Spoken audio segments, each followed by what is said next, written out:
Ba ba ba ba ba ba ba ba ba ba ba ba. Select stream, refresh. There it is. Select it. It's excellent. Be excellent to each other.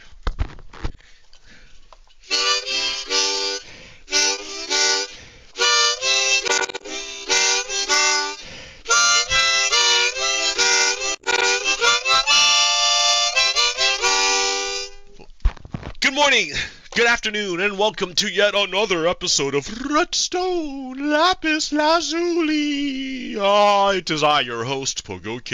Yo. Let's get back to the game real quick. Wait, before I get back to the game, let's get back to the window here. There we go. But look how great that is. Look how great that is. I'm not even done yet. Where am I? I'm staring at the mountain. The mountain where I want to make the Statue of Justice. Over there is the Statue of Liberty. Up there is the statue for with the platform at least, where I'll do the Statue for Justice. I'm not there yet. It's taken a lot longer than I anticipated. But that's okay, right? Right. And here's the building for everything, or like not the building for everything, but where I'm going to start. Oh, I forgot a bucket. I need a bucket.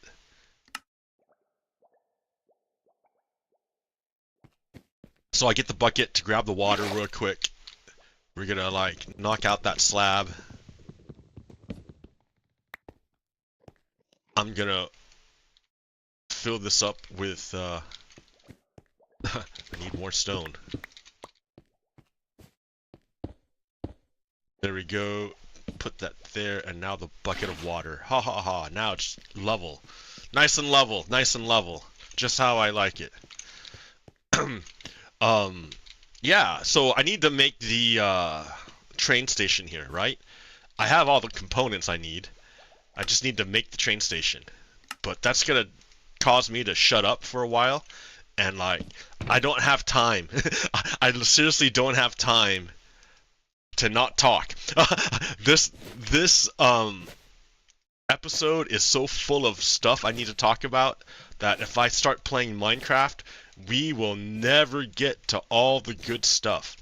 And there's plenty I can show you for like right now, but I mean, not really. I don't have anything to show you. I can like make a train station, but you've seen a train station 1,000 times.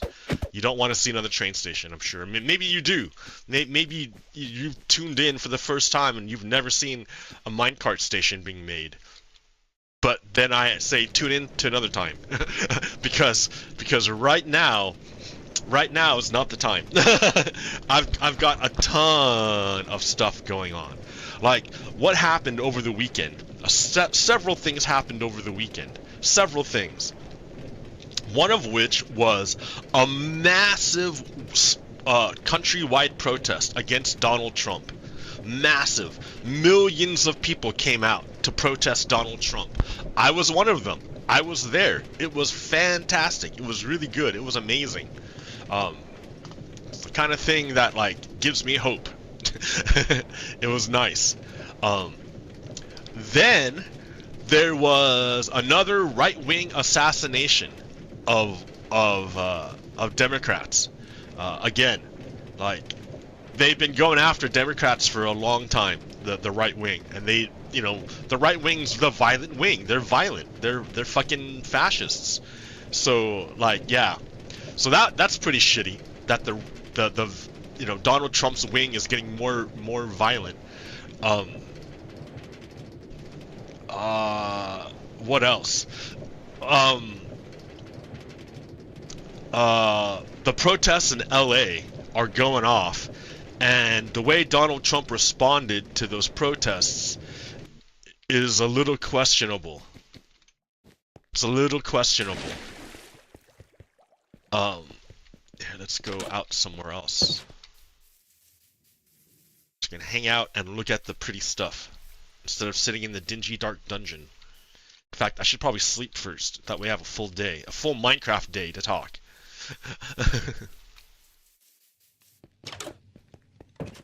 I haven't really done anything. I mean, okay, no, that's not true. I built the train line, right, to the place that's going to be the statue for justice over there, and I added these nice little supports so throughout, and it looks pretty cool, man. I like it. It adds like character to the world, makes the world feel more alive, more part of it. It's still there. It's there. So I mean, I'll just slowly add to it, right? I mean, that's all, that's all I can do. I'm splitting my time up between a lot of things. Like, I'm going to the gym now again, and that's painful. Oh my God, it's so much pain and work. But like, I can't deny the benefits. The benefits are too great. Like, I've got, like, it really helps out with my body. It helps my body, helps my clothes fit. If my clothes fit, I don't have to buy new clothes. COVID really worked on me, dude. COVID fucked me up. I mean, not that I ever got sick, but the fact that I got to stay at home and just sit on my ass for like forever. Yeah, that was bad for my health. So I'm trying to get that back. And then I've been playing these other video games too. I play a lot of Helldivers too. Just because it's fun to be mindless, you know? It's nice to not think about things. It's nice to go to sleep every once in a while. Not all the time, mind you, but sometimes it's nice. And then what else do I got going on? Well, in work, working out, playing video games, like keeping my house clean, my cat's healthy, talking to my mom, and just trying to keep up with the goings on in the world. Because if you don't keep up with it, man, you get left behind. You'll have no idea what's going on. And then if you don't know what's going on, you're easily tricked, easily manipulated. And unfortunately, a lot of people enjoy being easily manipulated. They're like, oh yeah, go ahead. I'm just gonna go to sleep. Do whatever you want. I'll be asleep. Fuck. While the rest of us are like, we're freaking out, and they're like, I'm sleeping. Don't disturb my sleep.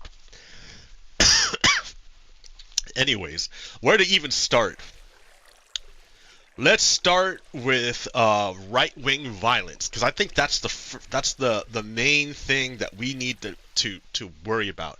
Now, when I say right-wing violence, it's because Republicans tend to be more in favor of political violence. This survey was done. Support for political violence in response to direction of the country by party and religious affiliation. Percent who agree that, quote, because things have gotten so far off track, true American patriots may have to resort to violence in order to save our country. So of all Americans, it used to be only 15%, but in 2023 it's increased to 23% of Americans believe that political violence is justified. So I'm like, wow, almost a quarter of all Americans believe that political violence is justified. So let's break that down, right? You break that down. And you look at the first group, which is Republicans. So they have increased. Republicans have increased their desire for violence. It used to be 28% of Republicans said that political violence was justifiable. Now it's a third. A third of Republicans believe that violence is necessary for that violence is necessary to quote quote save our country. All right. Compare that to independents. Only 13% of independents believe that violence is necessary, and now it's up to 22%. Then you ask Democrats, only 7% of Democrats believe that violence was necessary, political violence was necessary. But that's crept up to 13%, which is still way less than Republicans.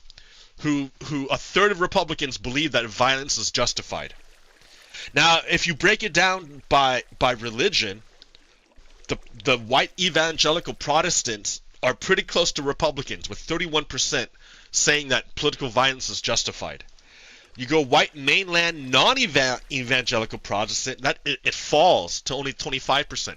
Still a quarter of Protestants, but not nearly as much as white evangelical Protestants. Then you go to Hispanic Catholics, and they're at 21%. Then you go to white Catholics, and they're at 20%.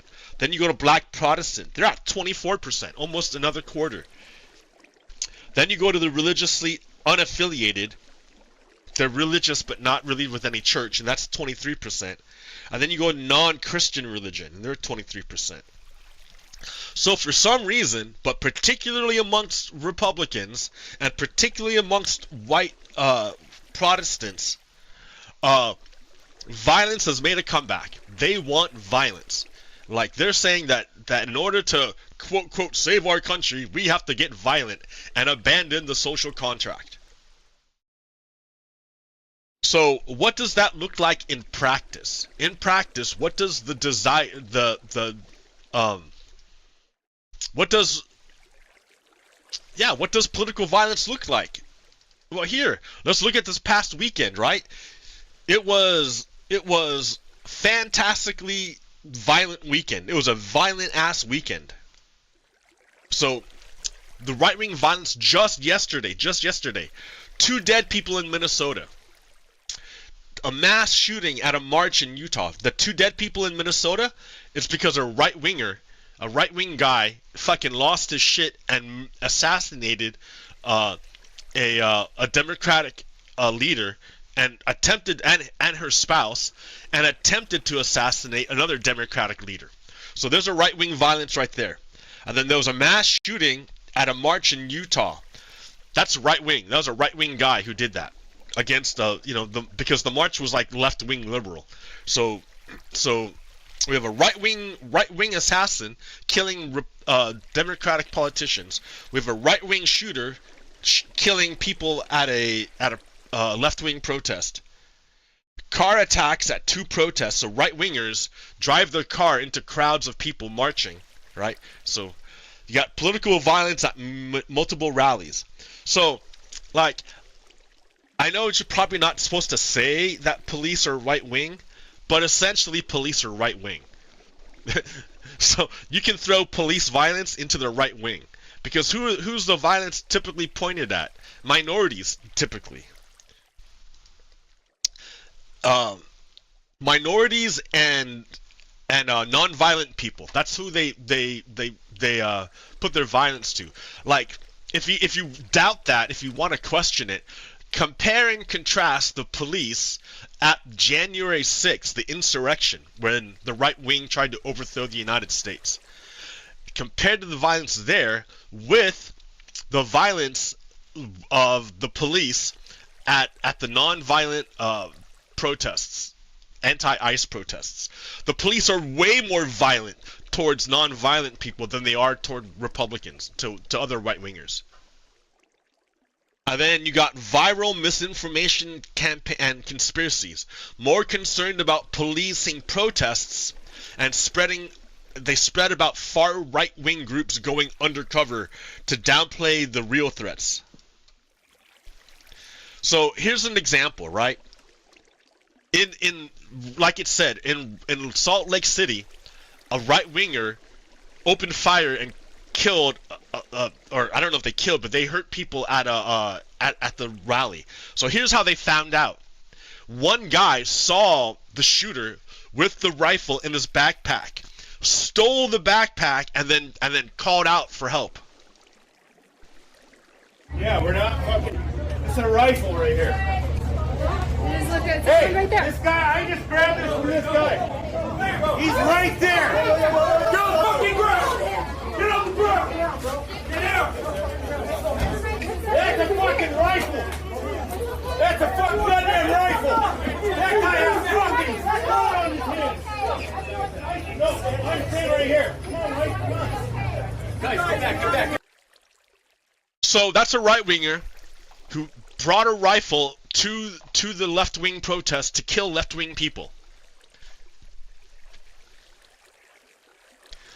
Then you have the sheriff in Florida. Sheriff Ivey has a message for protesters. You know, the people that the right-winger tried to kill? Now he's not talking about the right-wingers. He's talking about the left-wing people, the protesting people. He said, if you spit on us, you're going to the hospital, then jail.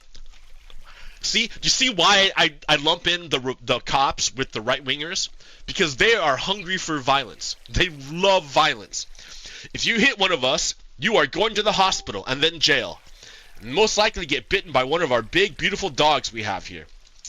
If you throw a brick, a firebomb, or point a gun at one of our deputies, we will be notifying your family where to collect your remains at, because we will kill you. Graveyard dead. We are not gonna play. So it's okay, right? They'll play with the right wingers.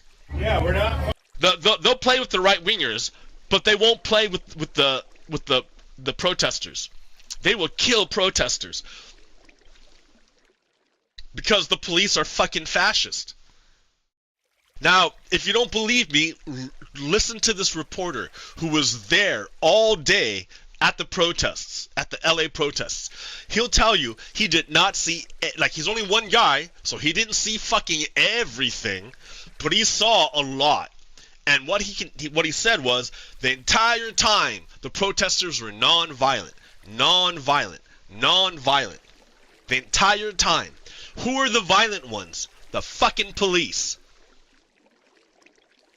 I want to reiterate, this looks very intimidating. This has remained 100% peaceful as far as I have seen. We are not criminals. Whoa, whoa, whoa, whoa, whoa, And then whoa, look, whoa, the police attack. Peaceful protest. We're not doing nothing wrong. Whoa, whoa, whoa. We have The freedom police of start speech. rioting. Go, go, go, go. You want to be careful, okay? You take care of yourself. Obviously, people are unhappy, Ari. People don't want to see horses trampling. Let's go, guys. Let's go, let's go, let's go.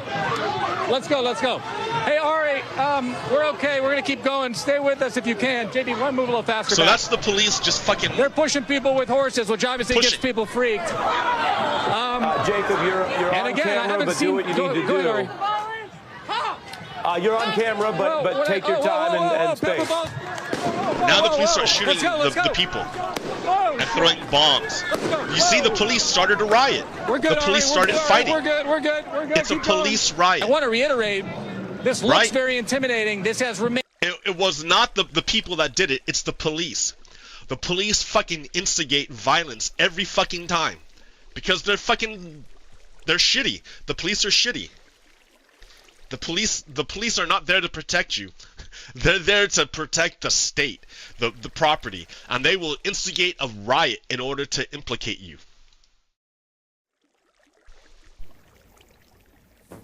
It's David, Chris, what you have behind me is Temple and Main Street.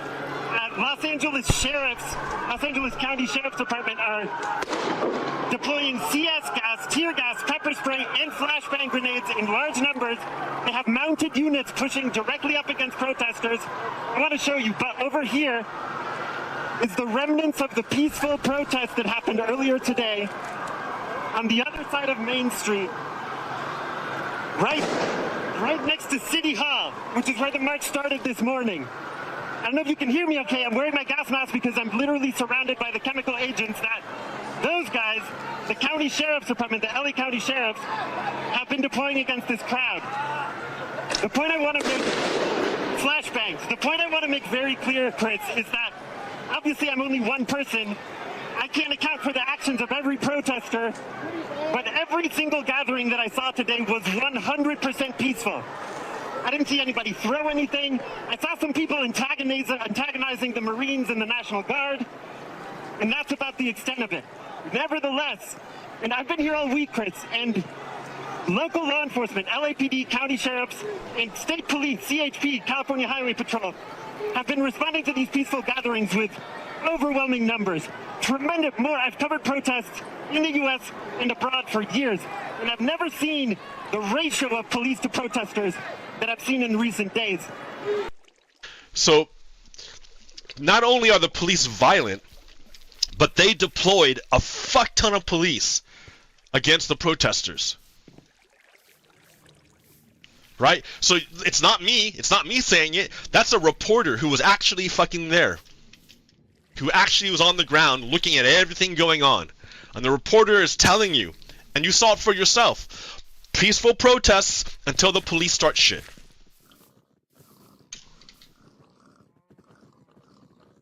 So here's further example, right? So the current Secretary of Homeland Security is a woman by the name of Kristi Noem. She has no qualifications to be the Secretary of Homeland Security. She has no security background. She has no government background. She has like nothing. But she is 100% loyal to Donald Trump. And for Donald Trump, that's all you need, is just loyalty to Donald Trump. So you can hear, so here, back when Joe Biden was the president, Kristi Noem says, if Joe Biden federalizes the National Guard, that would be a direct attack on states' rights. Oh, but she was the Secretary of Homeland Security when Donald Trump federalized the National Guard. Is that a direct attack on states' rights? So she says, over the last several years, we've seen Democrats try to take away our freedoms of religion, assembly, and speech. But we just watched Donald Trump federalize the National Guard and send a bunch of fucking police to attack peaceful protesters. So in other words, she's a big fat liar. She's a hypocrite. Kristi Noem's a fucking hypocrite. Everything she says is a lie. She's a fucking liar. Now, here, that's not all, right? That's not all. Kristi Noem is threatening, I don't know if she's threatening or promising or what, to overthrow the government of California. She says that she's there to overthrow the government of California. I'm like, that's not me, that's her saying it. Listen to what she says. So Kristi Noem, the Department of Homeland Security. Wait. Kristi Noem gave a press conference inside a federal building in California. So Kristi Noem flew to California, was inside a federal building. Now, a federal building, I don't know if you've ever been in one, but federal buildings, you have to go through security. Like, you can't just walk into a federal building. You have to go through security, number one. So number two, they like you get an escort. I guess in this case, they were escorting people through the building, the law enforcement, FBI. So FBI is escorting people throughout the building. So at this press conference, it's press, right? But it's also, who showed up was Senator Alex Padilla.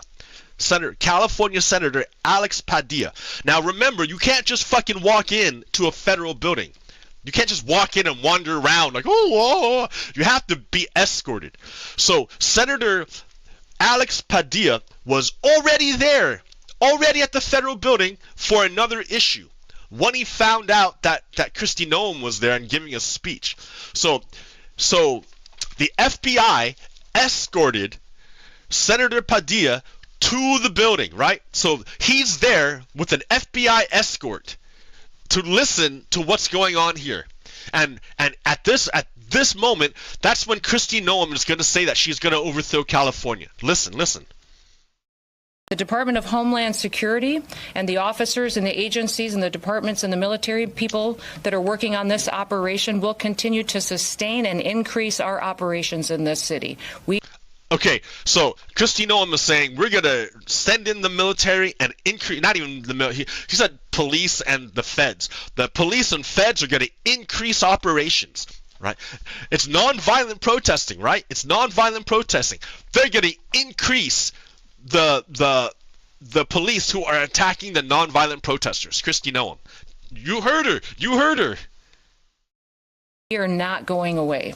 We are staying here to liberate this city from the socialist and the burdensome leadership that this governor and that this mayor have placed on this country. So, wait a minute. You're going to overthrow the government of California? You're gonna get rid of the leaders that the democratically elected leaders of California? Is that what you're saying, Kristi Noem? Because that's what you just fucking said. You can't liberate something that's not taken over. Like generally the term liberate is used to talk about a town or a city that's been occupied under occupation by enemy forces. And then when you want to liberate them, that means you drive out the enemy forces. So she's saying that the democratically elected government of California and the leaders are an enemy force that she's going to drive out. Well, wait a minute.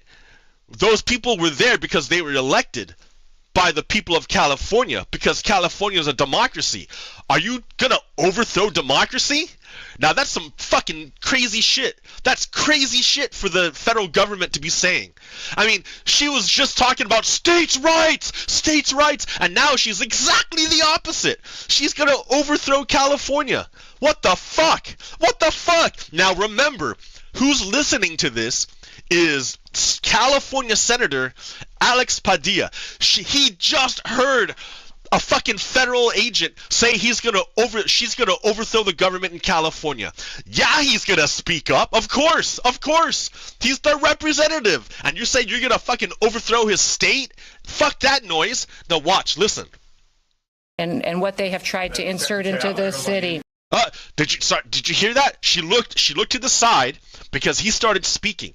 He started saying, wait a minute, what the fuck are you talking about? Well, here, go back. Some leadership that this governor and that this mayor have placed on this country, and what they have tried to insert into this city. So you start hearing him start objecting to what she's saying?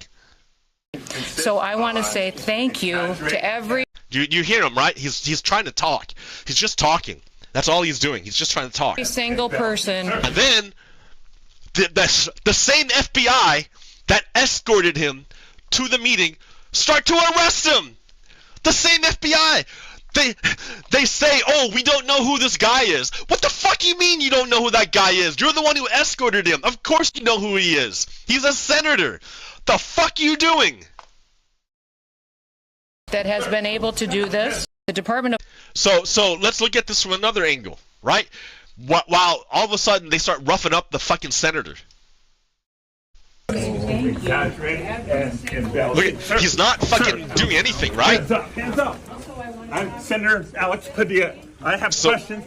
He just identified himself again. Not that he needed to. These FBI agents already fucking knew who he was, or these Secret Service. I mean, like, he couldn't have been in the building to begin with, right? He's not some rando. He's not some random person. He's literally in a federal building where everyone is escorted by the FBI. And he just identified himself as a senator. And what did the Secret Service do? They fucking arrest him. For the secretary, because the fact of the matter is, a half a dozen violent criminals that you're rotating on your. It's like he's just trying to make a point, and they fucking throw him out of the room so they can arrest him. Holy shit! Holy shit! How many of our ICE agents have been docked? On the ground. On the ground. Hands behind your back. Hands behind your back. If you let my hands go ahead, stand behind. So he's sitting there fucking holding his arm up and saying, "Put your hands behind your back." He's giving him a command that he can't do because he's holding his arm. Like, that's how fucked up police are. They will give you a command you cannot do because the police are blocking you from doing it. And then they'll use your lack of cooperation for a reason to escalate the force. Police are fucked up, dude. Police are fucked up. All right. Cool. So this is a senator. Kristi Noem just said she's going to overthrow the state of California. The senator objected, and then the thugs came in and fucking arrested him. So understand where we're at. The federal government is starting to overthrow individual states. Like, I don't know if this is the beginning of a civil war or what, but that looks pretty bad, right? That looks pretty bad. You say you're going to overthrow a state, and then you arrest their senator. That's pretty fucking bad.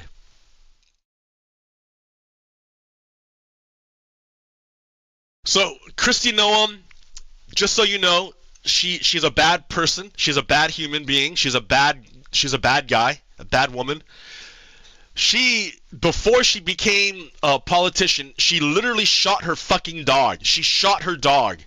A 14-month-old dog, a puppy. She shot a puppy dog. Here's the story, right? Cricket was a wire-haired pointer, about 14 months old. So she was a puppy. She's a puppy. The South Dakota governor writes in her new book, adding that the dog, a female, had an aggressive personality and needed to be trained to be used for hunting pheasant. What unfolds over the next few pages shows how that effort went very wrong indeed, and, remarkably, how Cricket was not the only domestic animal Noam chose to kill one day in hunting season. Noam's book, No Going Back, The Truth on What's Wrong with Politics and How We Move America Forward, will be published in the U.S. next month. The Guardian obtained a copy. Like other aspirants to be Trump's second vice president who have ventured into print, Noam offers readers a mixture of autobiography, policy prescriptions, and political invective aimed at Democrats and other enemies, all of it raw material for speeches on the campaign stump. She included her story about the ill-fated Cricket, she says, to illustrate her willingness in politics as well as in South Dakota life to do anything difficult, messy, and ugly if it simply needs to be done. By taking Cricket on a pheasant hunt with other dogs, Noam says she hoped to calm the young dog down and began to teach her how to behave. Unfortunately, Cricket ruined the hunt, going out of her mind with excitement, chasing all the birds and having the time of her life. You mean you brought a untrained puppy dog on a hunt, and because the puppy dog for the first time fucking enjoyed themselves, you freak out about it? You're gonna fucking murder someone over that? Noam describes calling Cricket, then using an electronic collar to attempt to bring her under control. Nothing worked. Then, on the way home after the hunt, as Noam stopped to talk to a local family, Cricket escaped Noam's truck and attacked the family's chickens, grabbing one chicken after another, crunching it to death with one bite, then dropping it to attack another. Cricket, the untrainable puppy dog, Noam writes, behaved like a trained assassin, quote, quote. When Noam finally grabbed Cricket, she said the dog whipped around to bite me. Then, as the chicken's owners wept, Noam repeatedly apologized, wrote the shocked family a check for the price they asked, and helped them dispose of the carcasses littering the scene of the crime. Through it all, Noam says, Cricket was the picture of pure joy, because she's a fucking puppy dog. She's a puppy dog. And Noam says, I hated that dog, adding that Cricket had proved herself untrainable and dangerous to anyone she came in contact with, and less than worthless as a hunting dog. At that moment, Noam says, I had to put her down. She fucking shot him. She shot her puppy dog. Yeah, Noam's a piece of shit. So, like, we're in that. Have you seen the Disney series Andor? It's about the before the Empire takes absolute control. It's the lead up to the Empire, basically, and how it became more and more fascist. So, remember that part in Andor when all those reporters on Gorman made it sound like the Gormans were violent and the Empire had to send in soldiers to stop things from getting out of hand? But in reality, the soldiers wanted things to get out of hand. Yeah, that was crazy, huh? Let's just change those words a bit. Remember that part in Los Angeles when all those, not even reporters, right?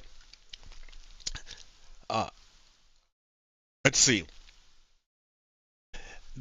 Okay, so they made it sound like the Angelinos were violent, and that the Trump administration had to send in troops to stop things from getting out of hand. But in reality, the cops wanted things to get out of hand. Right? Right? You saw them attack peaceful protesters, the cops. You saw them do it. Like, the whole thing is ridiculous. It was totally blown out of proportion. Remember, Donald Trump did not send in the National Guard to January 6th. Why didn't Donald Trump send in the Guard to January 6th? Because Donald Trump literally instigated January 6th. Donald Trump tried to overthrow the government of the United States. I mean, I don't, like, it's weird that we're still, like, confused about this years later. Like, it's pretty obvious, right? Donald Trump tried to overthrow the government because he lost the election, and he sent a mob to kill Mike Pence and Nancy Pelosi. Like, what's confusing about this? Here's the next Andor quote, right? This is Mon Mothma saying, "I believe we are in crisis. The distance between what is said and what is known to be true has become an abyss. Of all the things at risk, the loss of an objective reality is perhaps the most dangerous. The death of truth is the ultimate victory of evil." What have I been saying? What have I been saying? When truth leaves us, when we let it slip away, when it is ripped from our hands, we become vulnerable to the appetite of whatever monster screams the loudest. I have been telling you over and over and over again that the biggest enemy of fascism is truth. Fascists cannot abide by truth. They get destroyed by truth. Because everything the fascists do, because the highest ideal for fascists is power. And truth gets in the way of it, right? Again, what is truth? What is truth? And if you wanna get down to it, let's look at the Bible. Don't even look at the Bible. Let's look at the Old Testament, the very, very, very, very beginning. When Moses saw the burning bush, right? Moses, remember that time when Moses went up the mountain and he saw a bush that was burning, but it wasn't being consumed by the fire. And he heard a voice.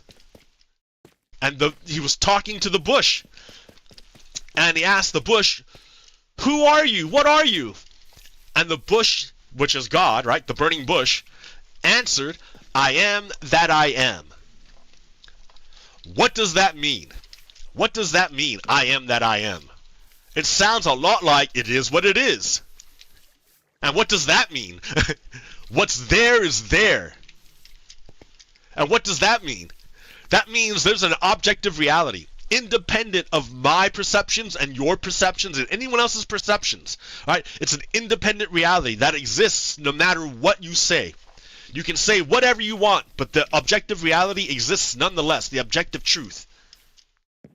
And so an interpretation of what was said in the Bible, of that meeting between Moses and the burning bush, an interpretation could be that God is the truth.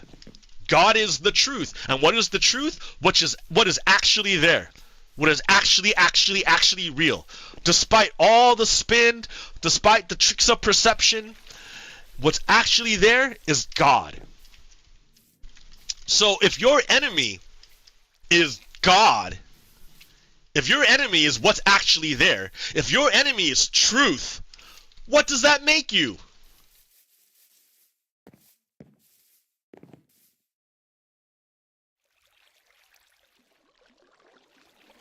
So, since we're talking about January 6th real quick, right? There's a conspiracy theory out there pushed by the right-wingers. And if you're a right-winger, you're a white supremacist. I mean, they generally go hand in hand. Right wing and white supremacy go hand in hand. Because, I mean, like, what do you think the right wing is fighting for? More autonomy for white supremacists. So, let's just go back to January 6th, right? January 6th. Let's go back to it.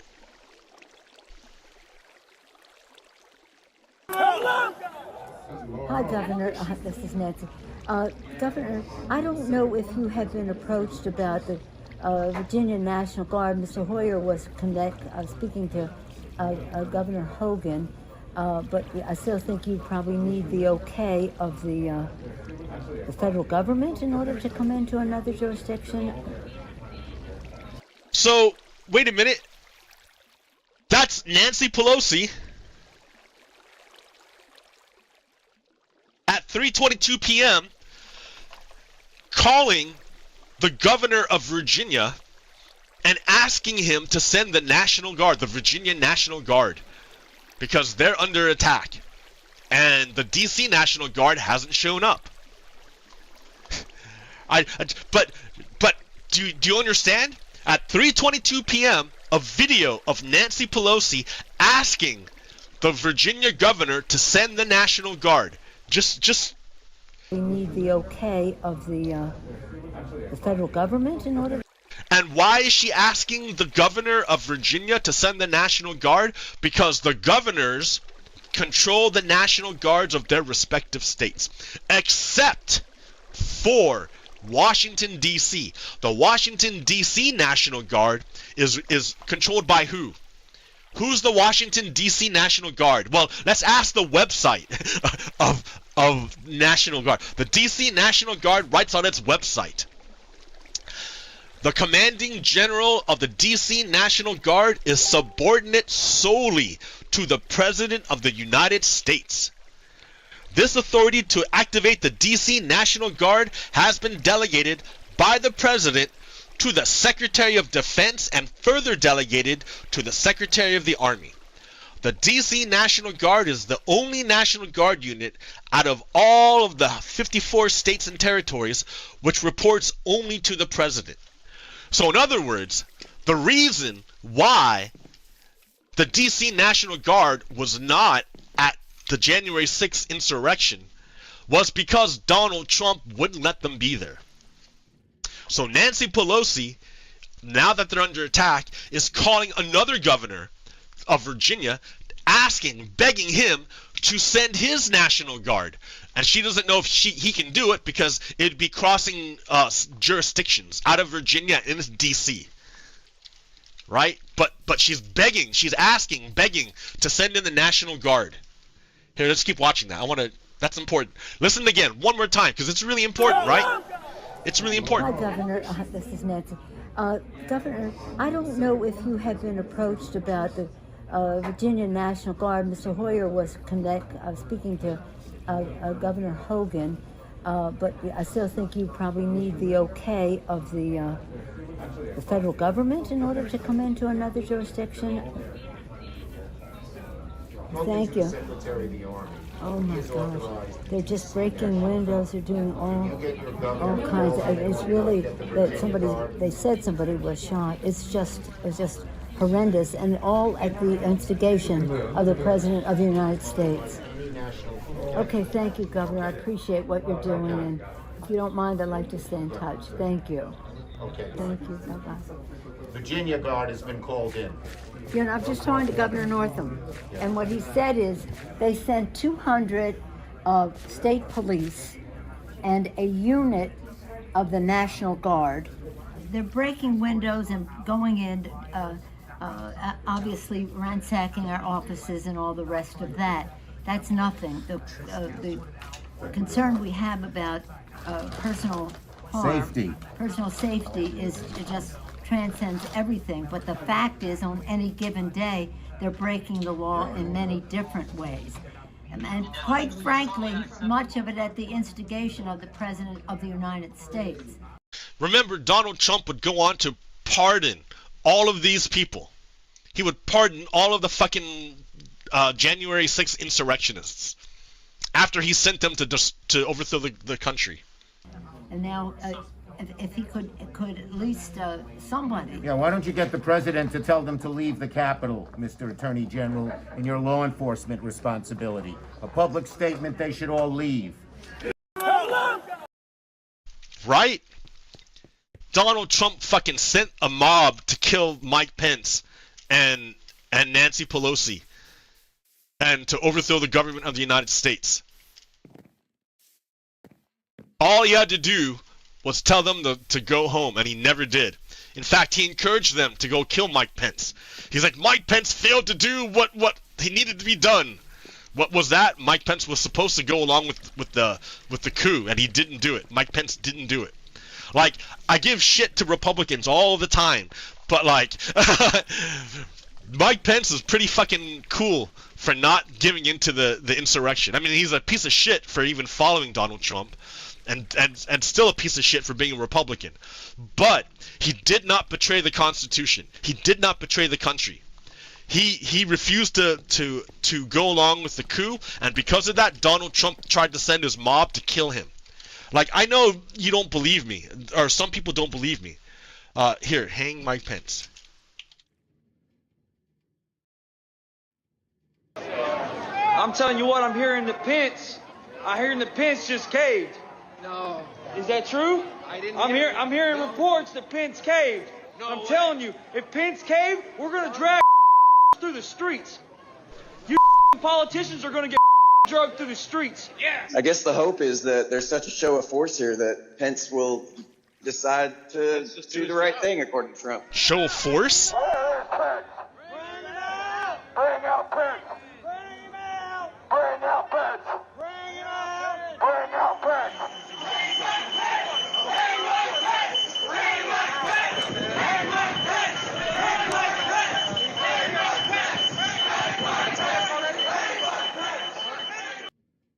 Right? So, Donald Trump tried to overthrow the government on January 26th, refused to send in the National Guard, tried to have his vice president murdered. These are facts. These are facts. However, despite the clear evidence of what's going on, there are still people out there today, right now, who are so fucked up in the head, either because they're evil, they're white supremacists, or they're so confused as to be crazy. Like, the nicest thing you can say about these people is that they're confused. That's the nicest thing. Oh, you were brainwashed. That's the nicest thing you can say, is that people have been brainwashed. You can also say that they're white supremacists, or you can say that they're evil. That these fuckers are evil, and they want to hurt people. To what? Install white supremacy. So one such dude is named Josh Jacobs. This dude right here. Josh Jacobs, right? Mr. Dude on a fucking golf course.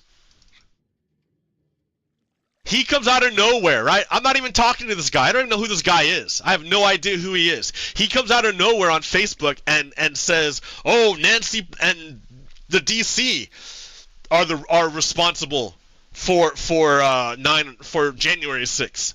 Like, what? And I showed him the video, and he I don't know if he watched it or not, because, you know, it directly refutes what he says.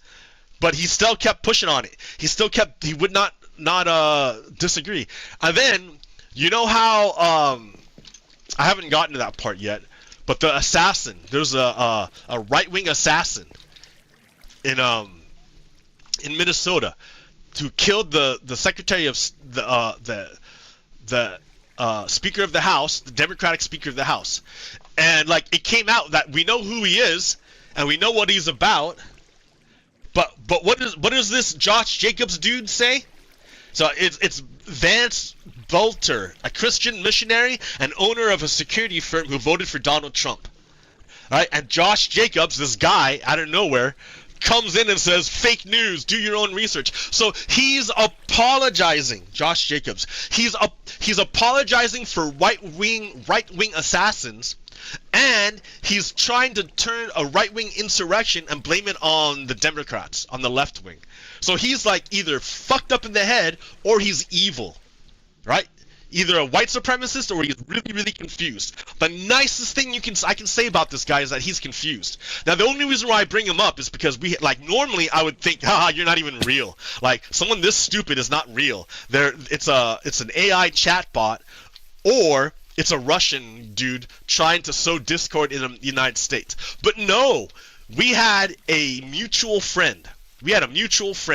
And so, like, I tried to engage with the guy and show and give him a timestamp to the video. He wouldn't even watch it. So then I brought in our mutual friend. I'm like, dude, do you know that this dude's a white supremacist? Do you know this guy's a white supremacist?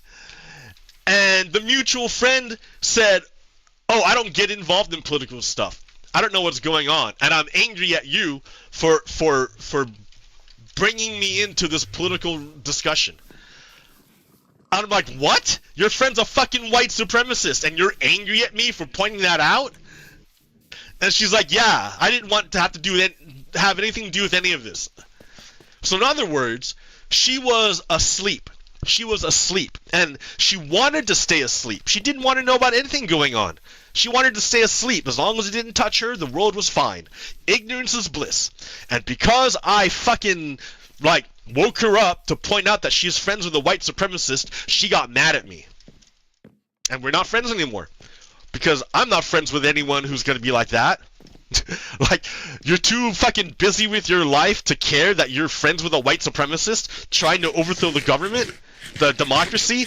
Like, everyone, you talk big about, oh yeah, respect our veterans who sacrificed their lives for our democracy, and then you fucking betray our democracy? Like, what the fuck is up with that? You're full of shit. You're a hypocrite.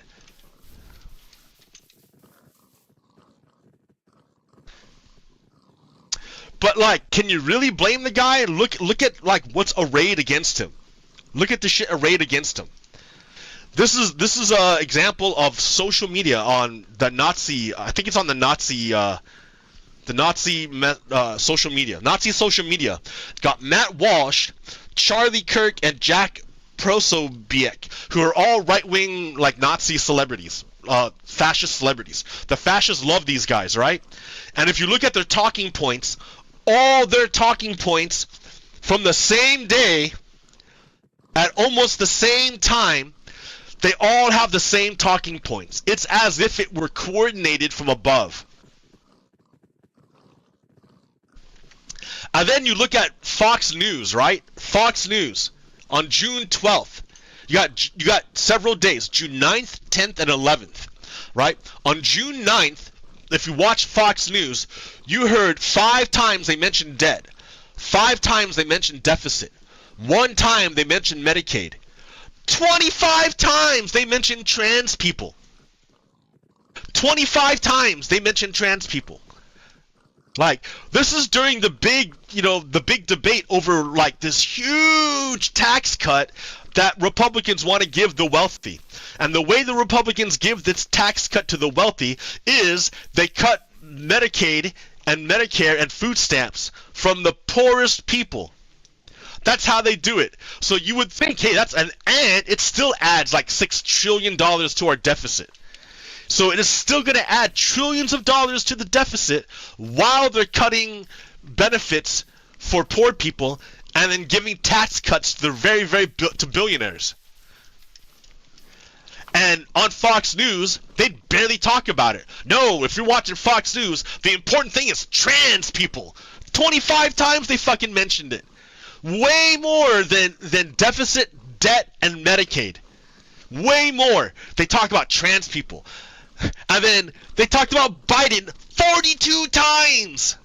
42 times. Biden? You mean the guy not even in office anymore? The guy who has no relevance whatsoever to anything going on in the Senate?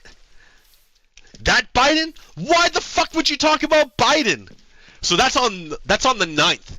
Then on the 10th, debt, they mentioned 3 times. The deficit, they mentioned 0 times. Because the Republican bill is going to explode the deficit. $6 trillion additional debt. Right? Because of their fucking bullshit. But do you hear it on Fox News? No. They do not talk about it.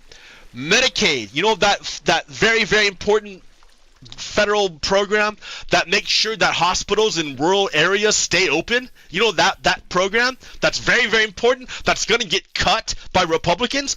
They mentioned it 1 time on June 10th. Trans people, they mentioned 6 times. So, way more than debt, deficit, or Medicaid, they talk about trans people. As if trans people had any fucking impact on the country. As if trans people were the most important thing ever. More than the deficit. More than the debt. More than Medicaid. We talk about trans people. What the fuck? And then, but the most amazing thing is they mentioned Biden 60 times. A president who's not even in office, who has no relevance whatsoever to the massive spending bill about to pass Congress, who's got nothing to do with nothing, he's got nothing to do with nothing. They mentioned him 60 times. Do you think Fox News spoke positively about Joe Biden? Fuck no. They talk shit about Biden. They spent all their time talking about shit about Biden. That's all they did. And then Wednesday, June 11th, they mentioned the debt 6 times. They mentioned the deficit 3 times. They mentioned Medicaid 7 times. But they really mentioned trans people 10 times. The majority of the times they're talking is about trans people. And then you get to Biden, their favorite scapegoat. 48 mentions of Biden. Of a guy who's got nothing to do with nothing. And they ignore the very relevant fucking fact that Republican bill is going to explode the deficit and is a giant wealth redistribution project. Look what they're going to do. Look at this picture. The largest redistribution from poor to rich in American history. Woo! Pretty fucking big, right? You would think Fox News would want to talk about it since it's so important. But for some reason, Fox News doesn't say anything. Instead, they talk about Biden. So yeah, like, it's going to make the poor much poorer and the rich much richer. So, I understand, maybe I understand why Josh Jacobs is so confused, right? Maybe I understand it, because there's an entire media ecosphere dedicated to fucking up his brain. An entire media ecosphere just to fuck with his brain. What kind of thing would do that? What is something that would, like, an entire apparatus meant to confuse people so much that they don't know what's going on, and that even if you play the clip of Nancy Pelosi calling for the National Guard, they will still refuse to believe it and say that it's all Nancy Pelosi's fault. What the fuck? What kind of thing would do this to a person? Well, you spoke several times before about ideological subversion. That is a phrase that I'm afraid some Americans don't fully understand. There's nothing to do with espionage. Only about 15% of time, money, and manpower is spent on espionage as such. The other 85% is a slow process which we call either ideological subversion or active measures, активные мероприятия in the language of the KGB. So this guy is named Yuri Bezmenov. Yuri Bezmenov. He is an ex-KGB. KGB was the Soviet Union version of the FBI. That he was part of, like, the secret police of the Soviet Union. And he fled the Soviet Union and he came to the United States. And he tried to warn the Americans about the techniques the Soviets used to control their people. Because remember, like, it's hard to maintain control of an empire unless you have hegemonic dominance. And so the Soviets are trying to say, oh yeah, the Soviet Union is the best. We're the best in the country. Our system is the best.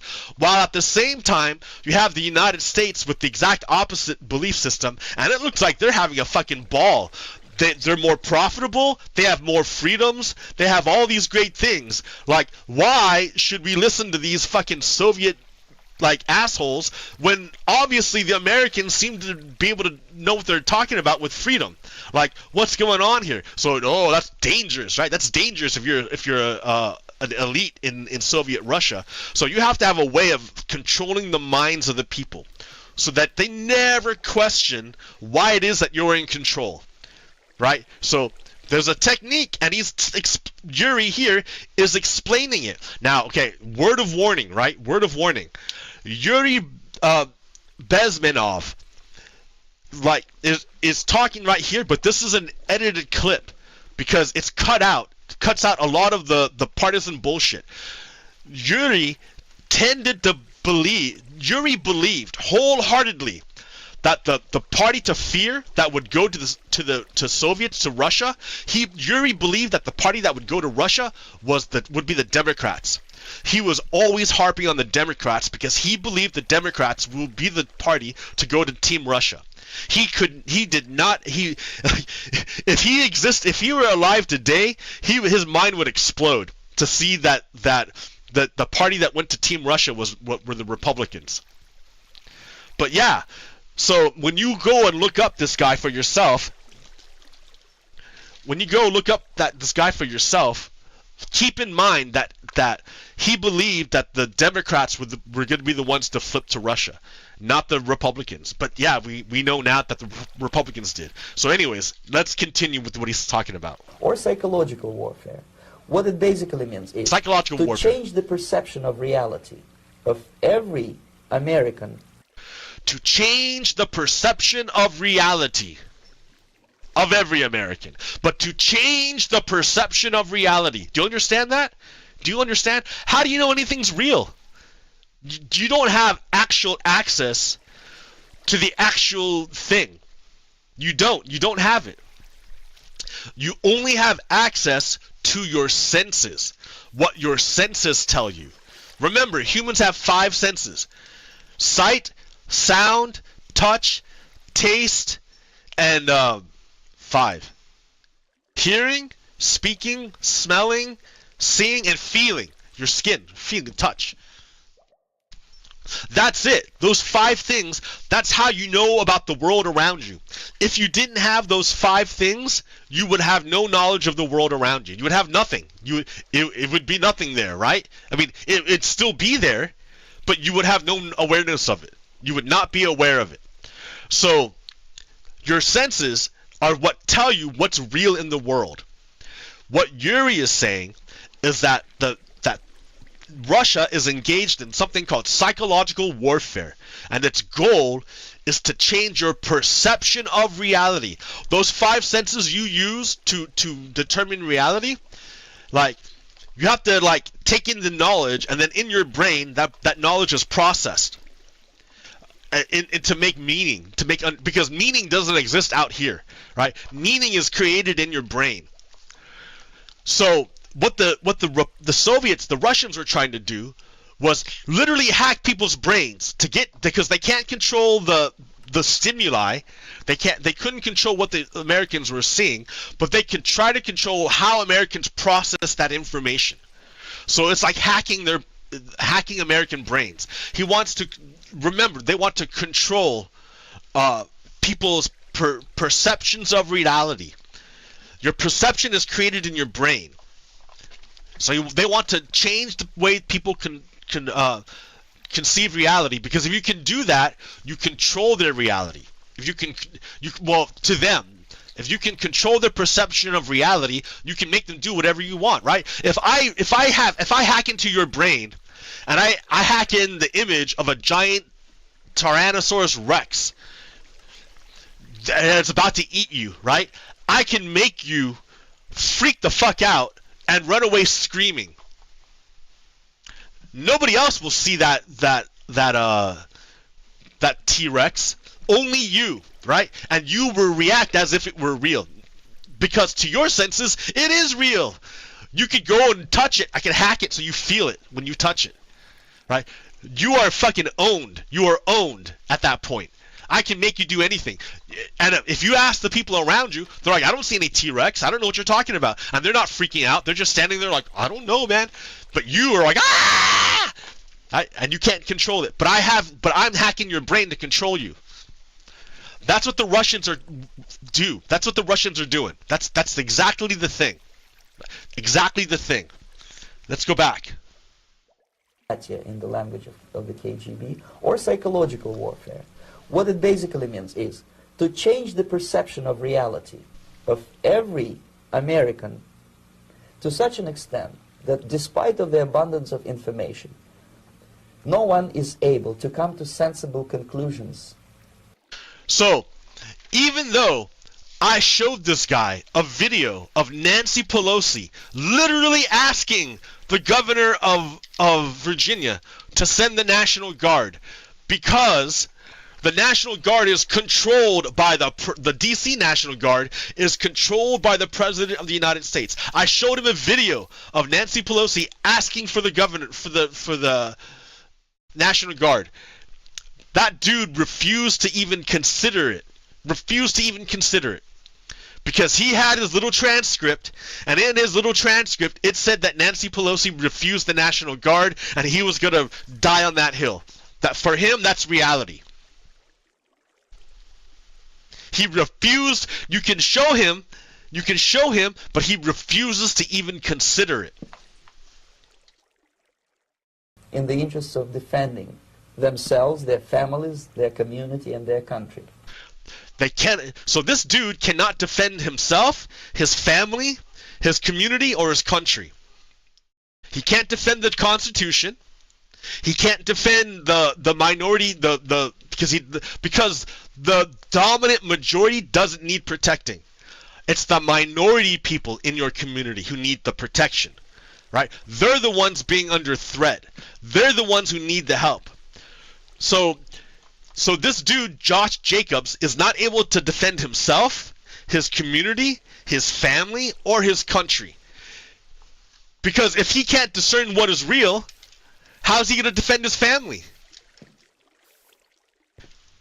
If he can't discern what's real, his family is going to fall into the same mind trap that he did.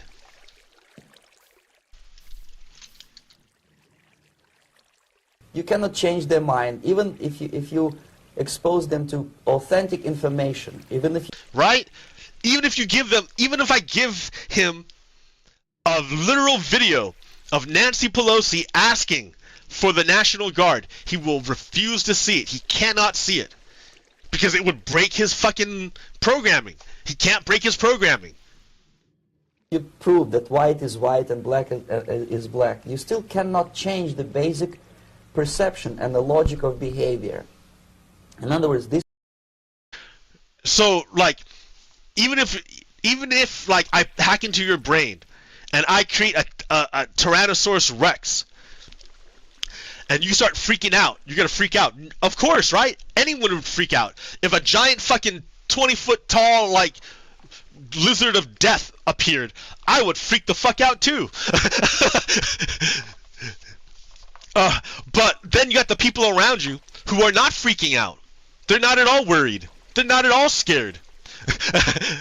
And then, like, and they can walk through. They can walk through the Tyrannosaurus Rex, and it still would not be enough to change your mind. The phantoms would come and get you.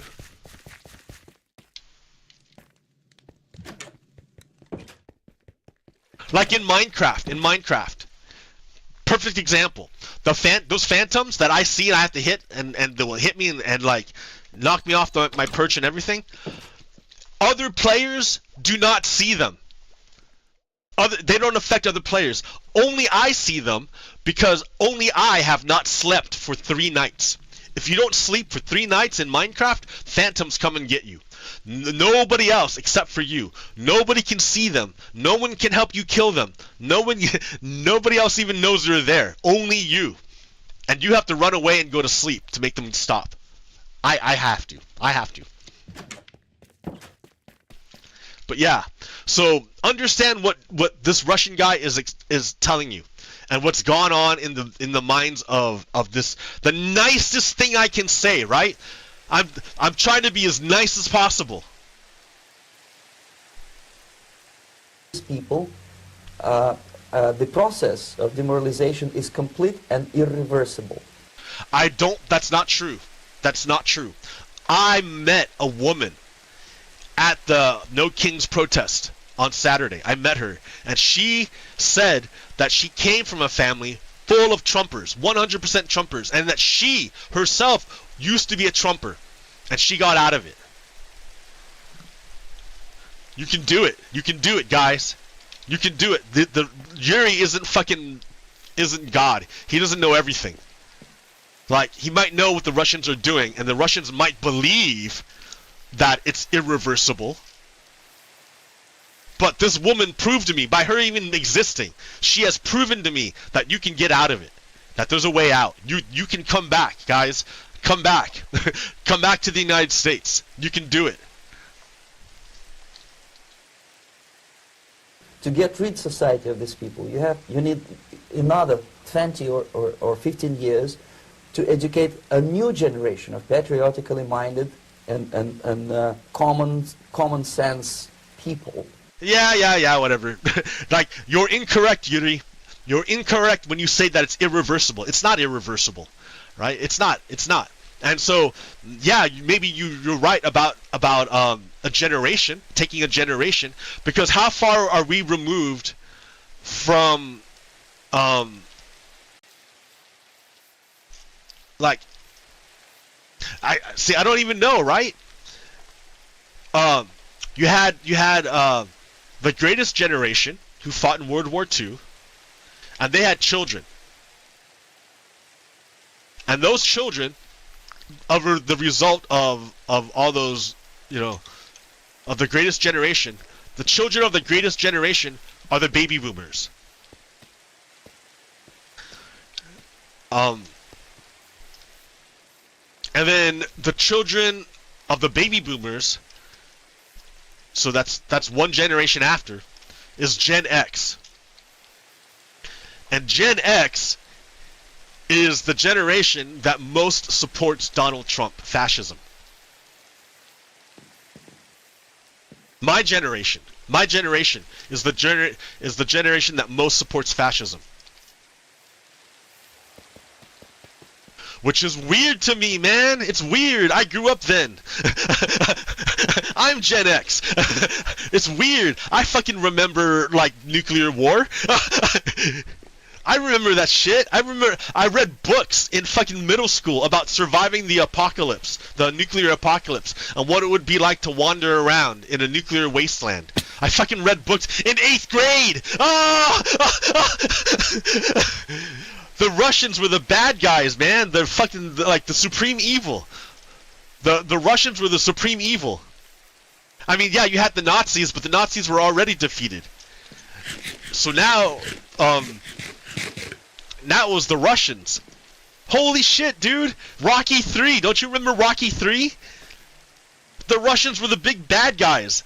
Like, how could the generation that watched Rocky 3, how could they fucking be on Team Russia now? How could that happen? I don't even know. Holy shit.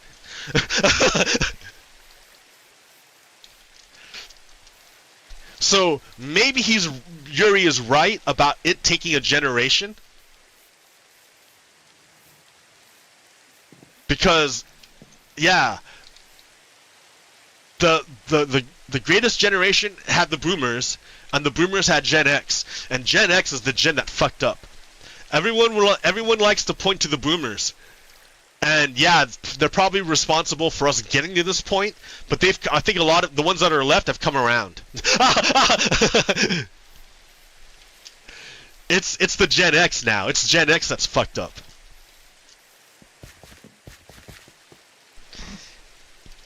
Yeah.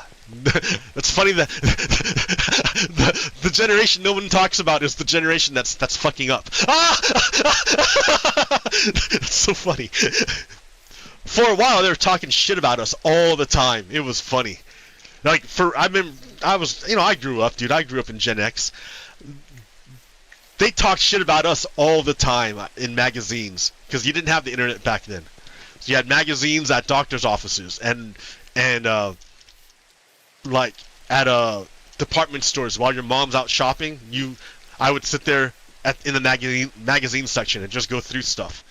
Like that was the World Wide Web back in the day. Oh, dude.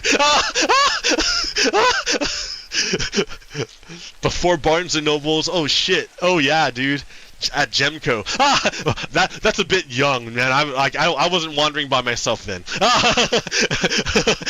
But other Gen X were, right? I'm pretty young Gen X. The older Gen X probably did. That's funny. This is all funny.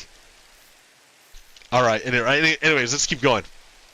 Who would be acting in It takes favor about a and in generation. the He's right. interests of Because Gen X United fucked States up. Look at us. Society. Next stage is destabilization. This time, subverter does favor and in the interests of the United States society. The next stage. This one, the next stage, right? Now he starts going through stages of destabilization. Now, what he's talking about here is not pure theory. It's not pure theory. They've already done this to other countries. Already. They did it to Georgia. They did it, Georgia, the country that's just south of Russia in the east, or in the west. They did it to Ukraine. They did it to Ukraine. And now they're doing, and they did it to the United States. They do it to all the countries, right? Every country, every Western country has Russians trying to push fucking psychological warfare to destabilize the nation and to get the people to give up on the idea of truth. Because that's ultimately the goal, right? Ultimately, the goal of psychological warfare is to get people to give up on truth. Truth is no longer an objective reality, but something that either you, well, something that flows from the leader. right? Truth become once you've given up on reality, you go with the power. Once you give it up on truth, once you give up on the idea of God, then what's left is power. Who has the power? And then you follow them. What the power says is true. Whatever the power says is true, right? If the power says plants water the plants with Brano because plants crave electrolytes, and it's got what plants crave, then you will do it. Not because it's correct, not because it's true, but that's what the power said to do. And you just go by power. That's what AI essentially is. AI is essentially power. You are giving up your power to the AI. Because that's, as a human being, your ability to reason is fucking amazing. Right? No other animal has the power to reason as powerfully as a human. Sure, other animals can reason.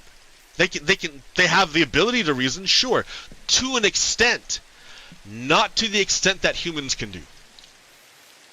Humans are fucking amazing, right? I'm like, that's like the premise of me doing any of this. Like, we're worth saving.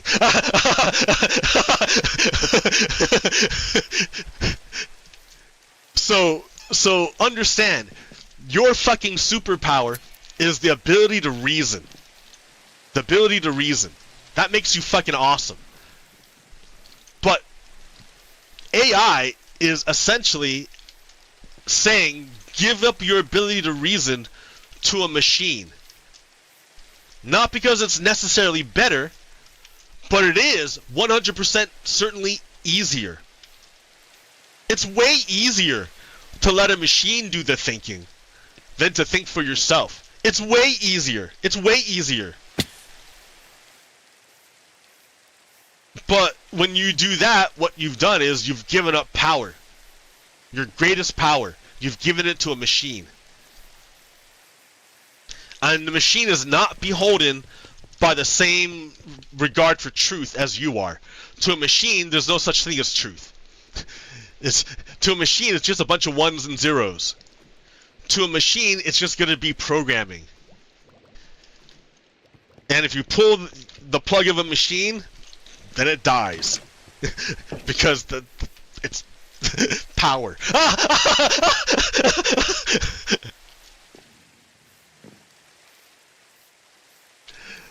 No, but seriously, AI is like bad. I don't like the direction that we're I mean, I can understand some uses for AI, but not in the direction we're going. People are treating it like it's God, or like it's sentient, like it has its own consciousness. It does not. It's fucking AI, dude. It does not have consciousness. It does not have a soul. I mean, shit.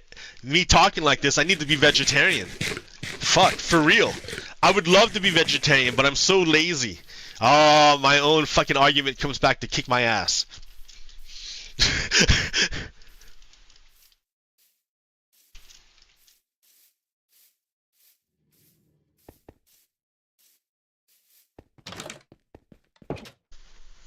Shit. Anyways, fuck. I don't know what else he says. What else? What do I talk about? Which is destabilization. Or what are you talking about? This time. Yeah, the stages. So he's going to talk about stages, right? These are not theoretical. He's actually done it. They've actually done it, and they've actually documented it and refine it to use it again. So listen carefully here. Subverter does not care about your ideas and the patterns of your consumption. Whether you eat junk food and get fat and flabby, doesn't matter anymore. This time, and it takes only from 2 to 5 years to destabilize a nation. What matters is essentials. 2 to 5 years. That sounds like a presidential term. So it's essentials. Economy, foreign relations, defense systems. So economy, foreign relations, defense systems. So we already know he's fucking up the economy with tariffs. And he's wrecking our tourism. He's wrecking our agriculture with deportations. Like, and that's weird, right? I'm like, that's like a bad thing. Well, it's not a bad thing, right? Like, they're here. They weren't breaking the law. They're not breaking, or not. They're not committing crimes. Those people working in the fields are not committing crimes. They shouldn't be a focus or a target at all for deportation. They haven't committed a crime. Their only crime is not having documents. That's it. It's a bullshit. And who's that a crime against? Like, is your argument that, oh, they're taking a job away that would normally go to an American? Well, we're about to find out if that's true or not. I'm betting that it's not true. That if they didn't do the job, that job wouldn't get filled. That's what I believe. Immigrants do the work that no one else would do. That Americans won't do. That legal Americans won't do. That's the fucking truth. And how do I know? Because Donald Trump is now arresting those people, the legal immigrants who committed, or the illegal immigrants who committed no crime but are working, and are basically good citizens, other than not having papers, right? They're not causing problems. They're not doing anything at all.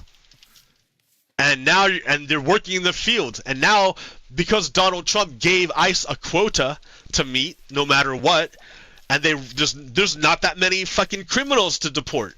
They already poured through all the police files. They can't find any fucking people to get. So they have to go look for people. They have to go look for to meet the quota. Not troublemakers, but people who are just living their lives. Like, it's pretty fucked up, right? Now that those people are starting to get picked up, the jobs that would normally get done, like the farm jobs and the other jobs, they're not going to get done. And we're going to find out if Americans would do those jobs. I'm betting they're not gonna get filled. So what Donald Trump is gonna do is change his policy to say, okay, deport all the brown people, but not brown people who are working for rich white people.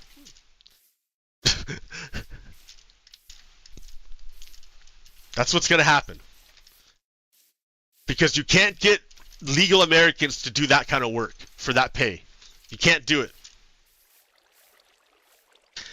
Anyways, so economy, foreign relations. As you've noticed, Donald Trump has essentially declared war and broken up with, not declared war, but he's basically switched sides to Team Russia in regards to everything. He immediately started a trade war with NATO and all of America's allies. He started a trade war with China.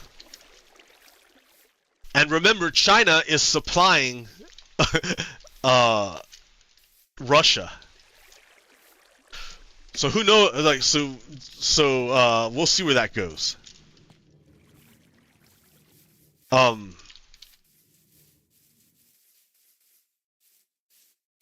That's an interesting flow. Anyways, where was I at? Foreign relations. Oh yeah. And he's on camera saying that Kim Jong-un, the dictator from North Korea, could come to Washington, D.C. to visit Donald Trump in D.C. A fucking dictator who starves his people. You remember that soldier that defected from North Korea and went to South Korea, and like they shot him and he like collapsed bleeding on the ground next to the South Korean side of the demilitarized zone, and like the South Koreans had to come out and like pick him up and drag him in. Do I have that video? I wonder if I have it.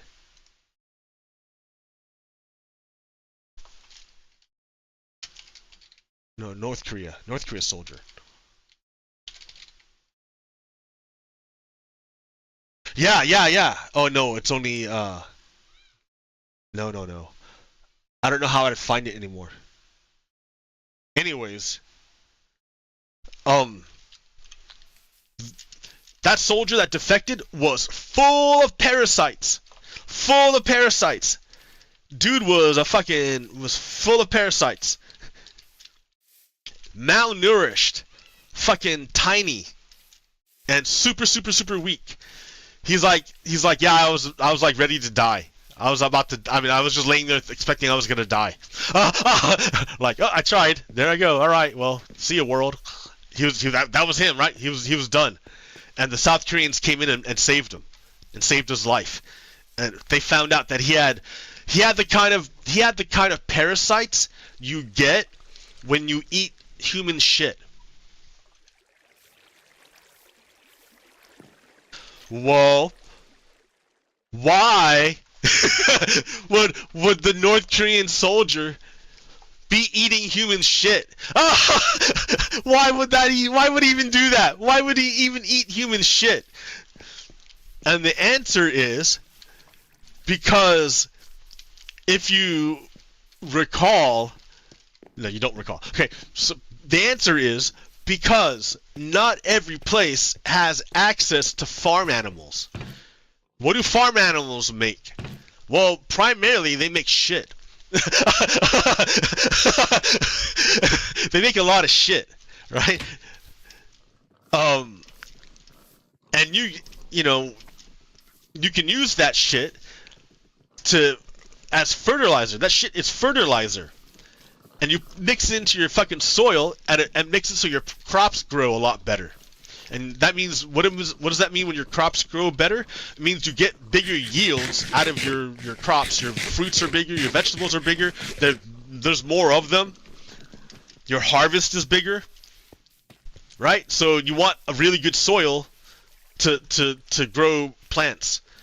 So if you have farm animals, you get that, it's shit, and you use the farm shit to do it.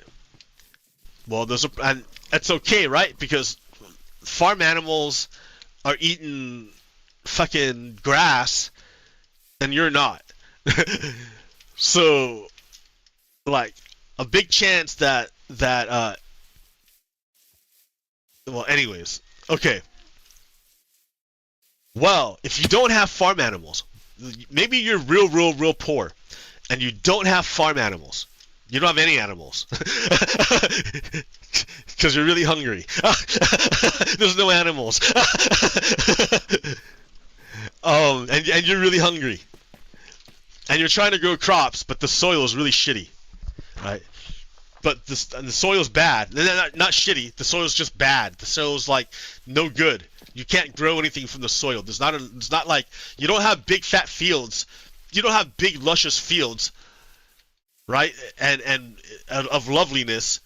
You live in mountains and have little tiny slivers. So you harvesting food is really, really hard, and your soil is real bad because there's not really good soil on top of mountains, because that stuff tends to like flow downward. It tends to flow down from the top downward into the valleys. But if you have no valleys, and if you only have like canyons and rivers that carry that soil away from you to the valleys, to or somewhere else, right? Then like your soil sucks. So you need fertilizer, but you have no animals because you ate them all because you have no food. So if you need to fertilize your soil and you have no animals for their shit to make the fertilizer, where do you get the fertilizer? From yourself, humans. You use human shit. Humans make shit, and you take that shit and you mix it into the soil, and it makes the soil better, right? you get more plants or more fruits and vegetables to eat, more yield, so that like you're already starving. So anything you can do to get more stuff, more food is better, because you're already starving. Anything will help. Like the problem is when you mix in human shit, humans get parasites, and the kind of parasites that can infect a human can also infect another human. So that's what happened, right? Like they spread human shit around, and it got on the plants and the foods that they ate, and then they ate the fruit, and then the parasites spread. So if one person gets it, they spread it to like your whole village because you're using shit, right? Like, or even if only 5 people, right? You only spread it to 5 people. Those 5 people are gonna shit and put it in the communal shit pile, and then like it's just gonna spread more and more and more until the whole community has it. And then if one guy picks up a new one, then guess what? The whole community gets the brand new one. so pretty soon you're all supporting a colony of fucking, like a huge diverse colony of parasites inside your stomach who are eating all the food that you're trying to make because you've got nothing to eat. Man, it's shitty in North Korea is what I'm trying to tell you. It is fucking shitty. North Korea is a shithole.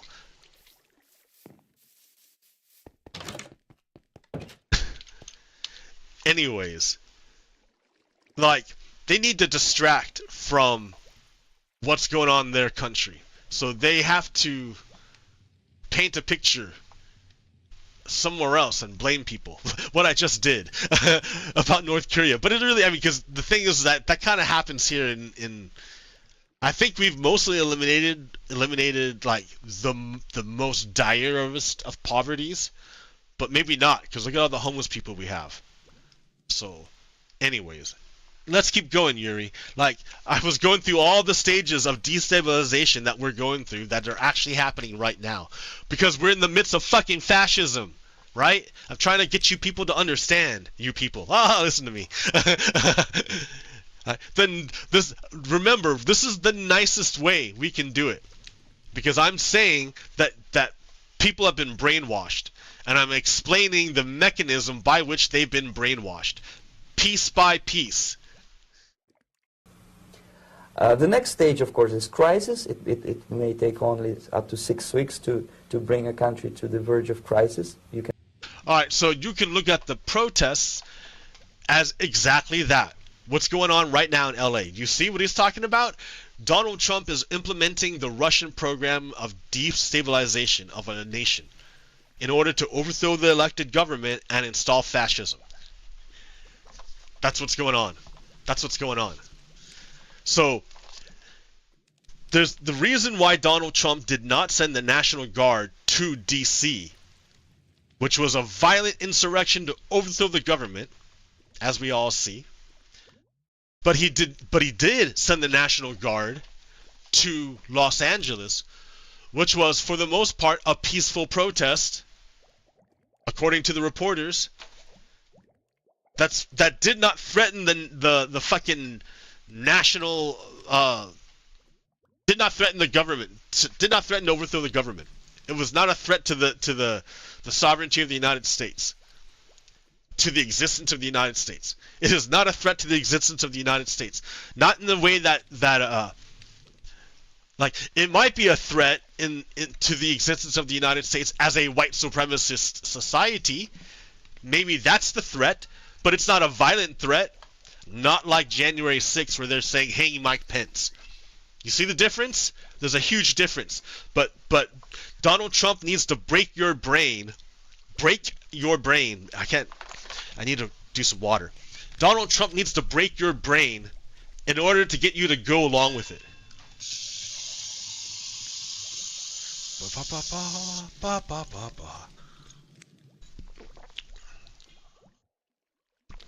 I'm not doing this because I hate you. I'm doing this because I love you.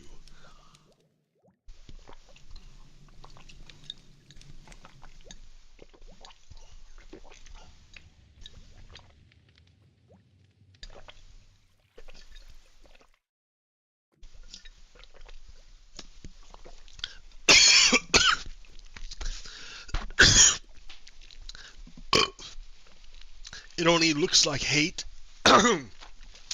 or feels like hate because it goes against our programming.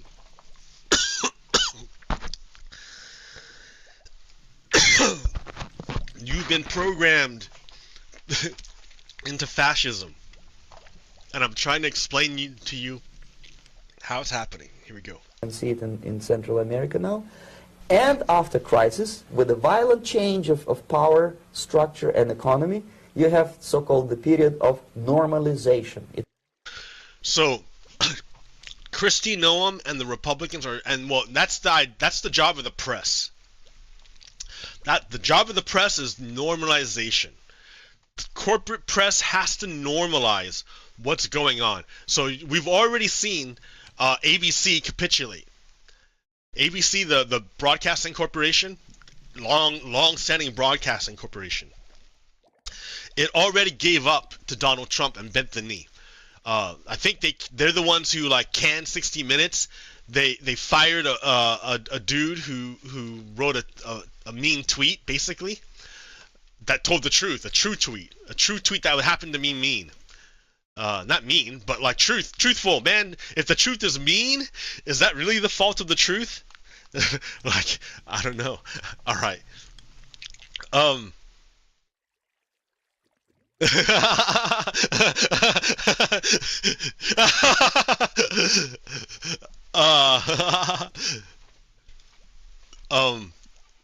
man, that just killed me. That just like, where was I at? Oh, ABC capitulated. You can't trust the mainstream media necessarily. Fox News is already like a full-on thing. Yeah, and I think CNN like shifted rightward. I mean, like, yeah, a bunch of the corporate media is shifting rightward. Like, you have to be really, really careful. And I don't like. I guess the best way to do it, I say is like it'll change, right? It always changes. Okay. Anyways, so but I follow reporters directly. Sometimes. I also follow professors and like experts in various fields. Court reporters are really good. People who report what's going on in the courtroom, they're good to follow because that gives you a really different perspective as to what's going on. When you hear the actual arguments going on, what they're actually saying, it changes the way that you look at news.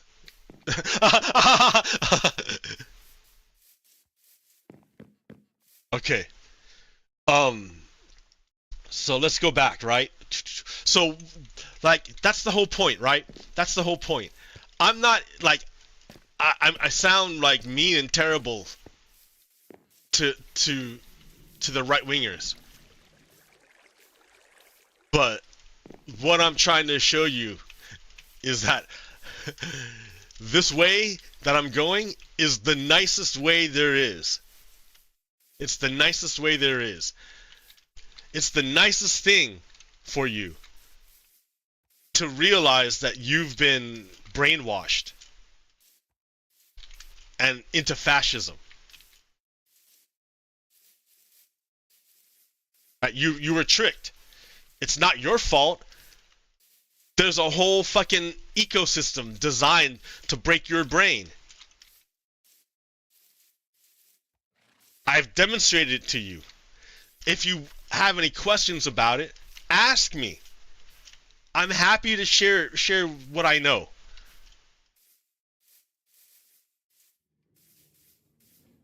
But that's like the nicest thing, because otherwise, if it's not that you were tricked, then it's like, then the next option is like, all right, well, white supremacist, because white supremacists are absolutely on the other side of this, of what I'm telling you. Right?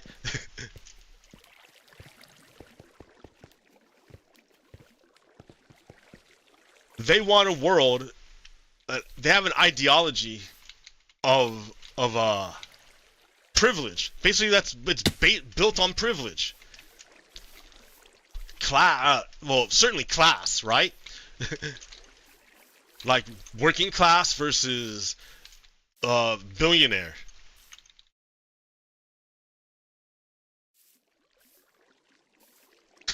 I mean, look at this fucking budget from the Republicans. If you're a billionaire and you works out great. If you're anyone else, it sucks for you. So yeah, for sure, class, right? Their world is a class world.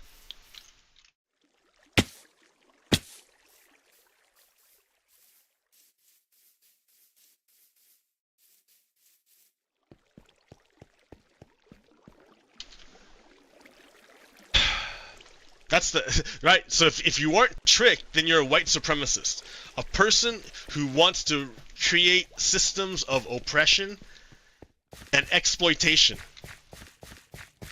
because that's what class is. Various degrees of privilege and exploitation.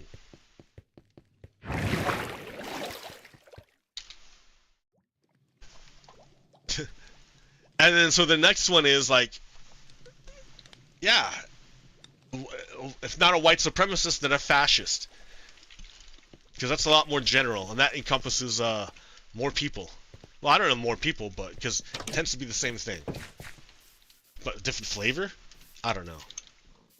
Fascist. Yeah, you don't want to be a fascist. Fascists are the bad guys.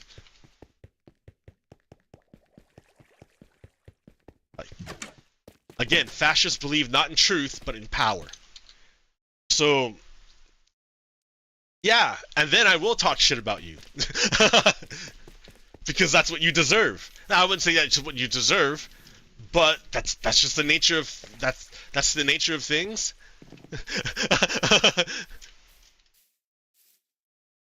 Fascists suck. Fuck fascists. Fuck Nazis. Fuck white supremacists.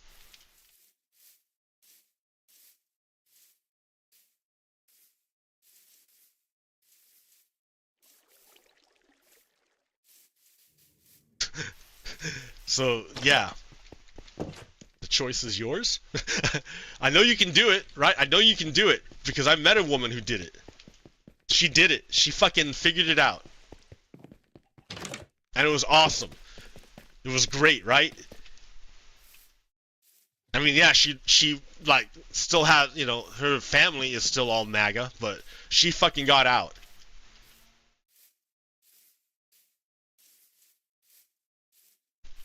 So, like, Yuri doesn't know everything.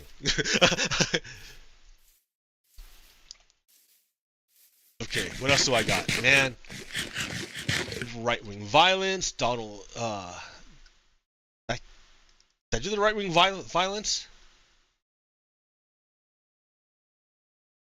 Yeah, I did. It was super long, man.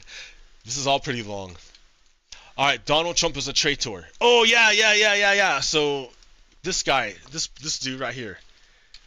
Not that, both these dudes, but really. I'm of the idea that Donald Trump had Epstein killed. I used to, like, I had my suspicions. Then a guy I hold in esteem had a different opinion on it and said, no, sometimes people just kill themselves in prison. And I was like, okay, man, I trust your conclusion, since you know, given your experience with the system. But now, after all this, I'm more apt to believe that, nah, dude, Donald Trump fucking killed Epstein.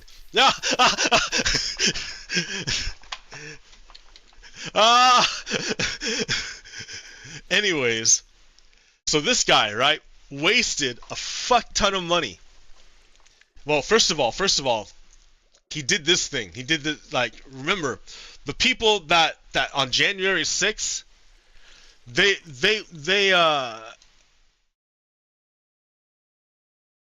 have like this ideology called white supremacy.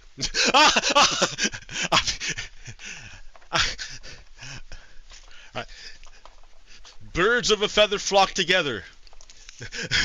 Like, man, I don't know.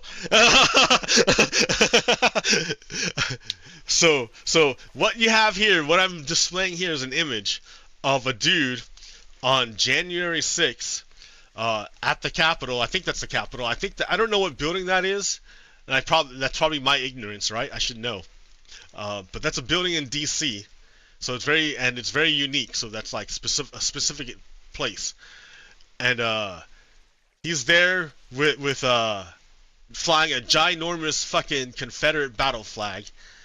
And then there's a big ass other flag there. A woman's holding another big ass flag that's blue. It says Trump 2020 something. I can't see the last number.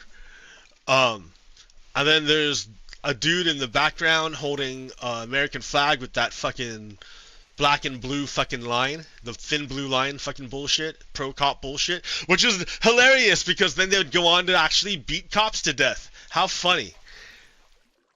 And yeah, so anyways, so that's Team Donald Trump, right? The fucking Confederates. They're the bad guys. They're enemies of the United States. Understand that.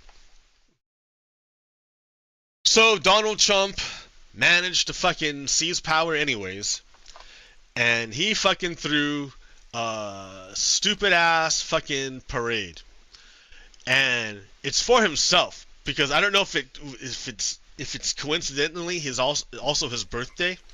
I don't know, but against all fucking common sense, he ordered the fucking army to drive fucking tanks down the street, fucking up the streets. That's what tanks do, man. When they don't do it on purpose. They're just trying to get traction, you know. And sorry if it fucks up your whole fucking day, but that's the way it is. Well, yeah, all over our fucking streets, dude. Thanks, asshole. Like, literally, right? That's what Donald Trump did. All over DC streets, he fucking fucked them up with tanks for no fucking reason other than Donald Trump's fucking ego, his vanity, because it was his birthday. And he wanted to create a spectacle. That's the key, right? He's a fascist. So for the fascists, it's all about the spectacle. The substance is irrelevant.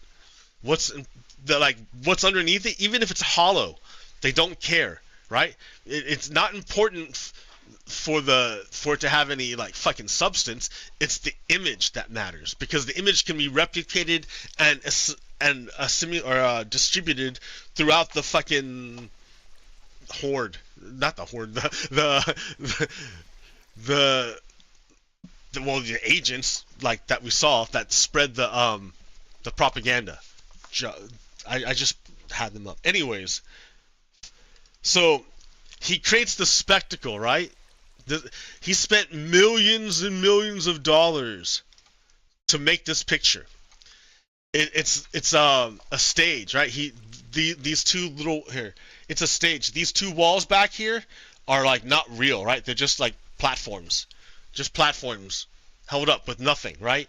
And in the background there's that, and then I don't know. There's a bunch of army people, and then so the whole point of this picture. Remember the justification for it, the plausible deniability for this is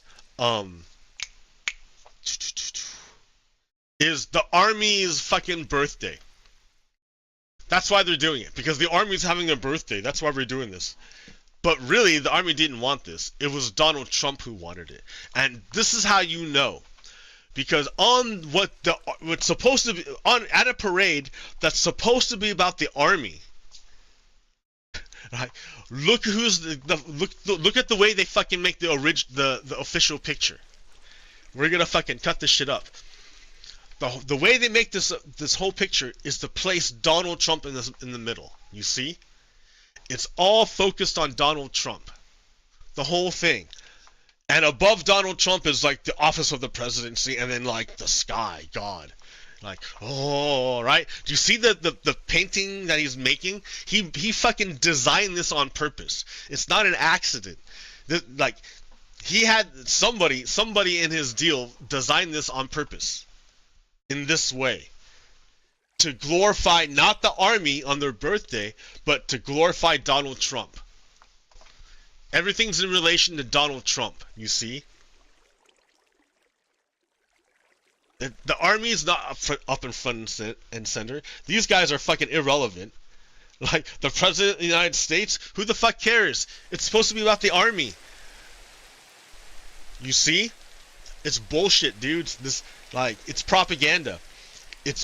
So, again, I've already made the argument that Donald Trump is an agent of, or not even an agent, but a fucking, what do you call that? An asset of Russia. I've already said that 1,000 times, right? He colluded, he coerced, he did whatever. Oh wait, real quick to look at the difference in parade days, because the same day that Donald Trump did this parade for himself, everyone else had their No Kings, man, my mouth, I can't make the K sound, the C sound, because my mouth is so dry. There were other protests going on.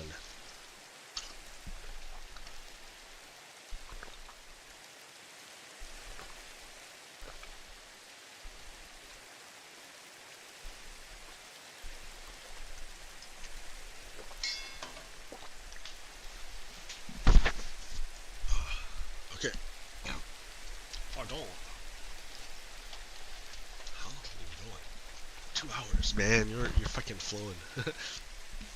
So the same day they had the army parade, they had the No Kings parade.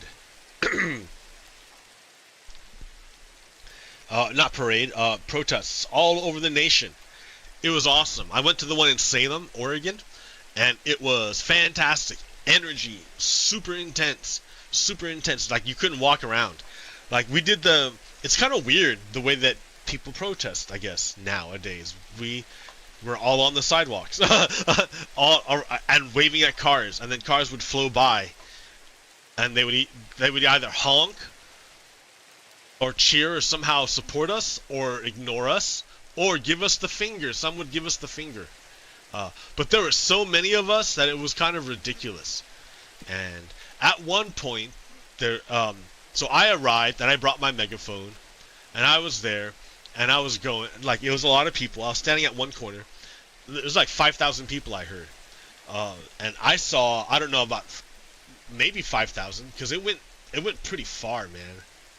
It was a lot of blocks. It took like 2 blocks.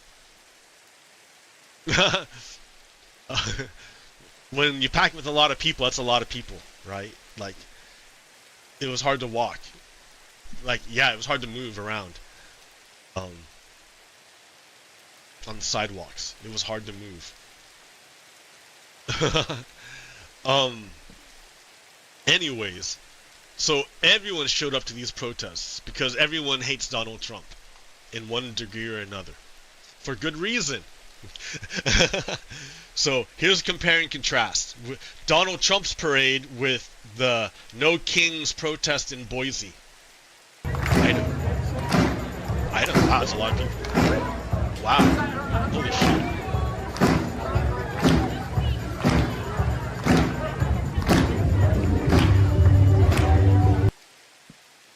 Yeah. Well, anyways, so back to Donald Trump, right? Donald Trump is a bad guy. He's on Team Russia. He's on Team Confederate, right? So remember, go back to this guy, right? January 6th, that guy.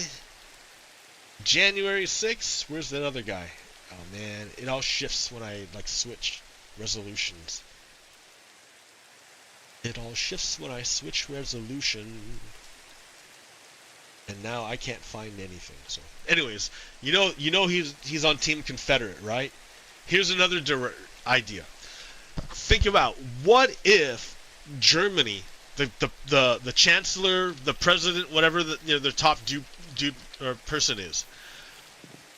What if the German president went up to the army and spoke in front of the army and said, "Hey army, I'm the German president of this democratic nation of Germany. Let me tell you, I am going to rename our bases. I'm gonna, as the German dude of the German king, not the German president, top dude of Germany,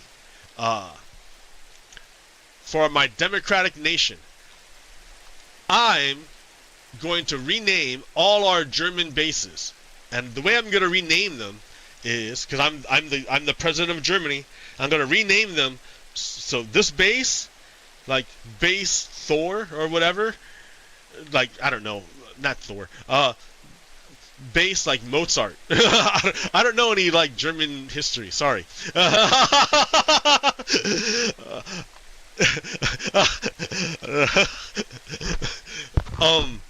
I'm gonna rename it to base Hitler. Adolf Hitler, or not? No, base Hitler. I'm gonna rename it to base Hitler. Like, right? Like what? What?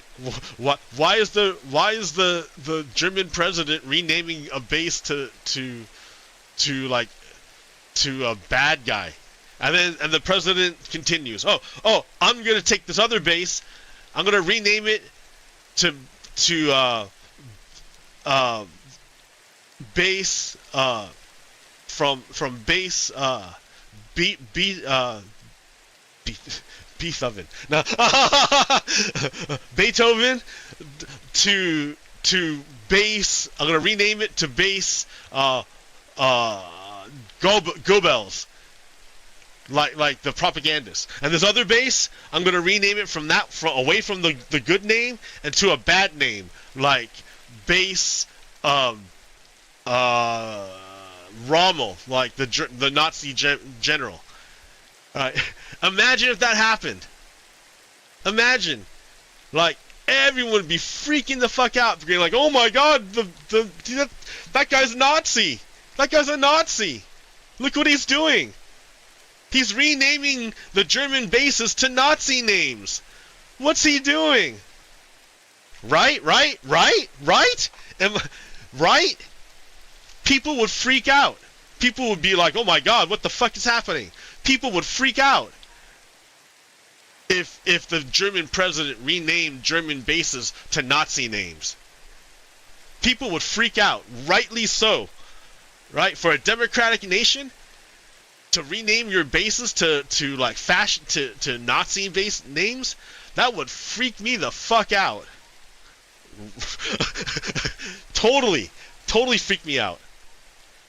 So imagine, like, understand, like, if, like, people, you know, like, how do you think the troops would react if their German president, if the German troops were there and the German president started saying that he's going to rename his bases to Nazi names?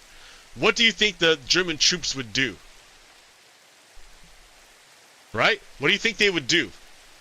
Think about that.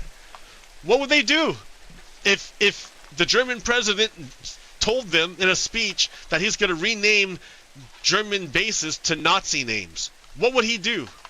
What would the troops do? Well, no!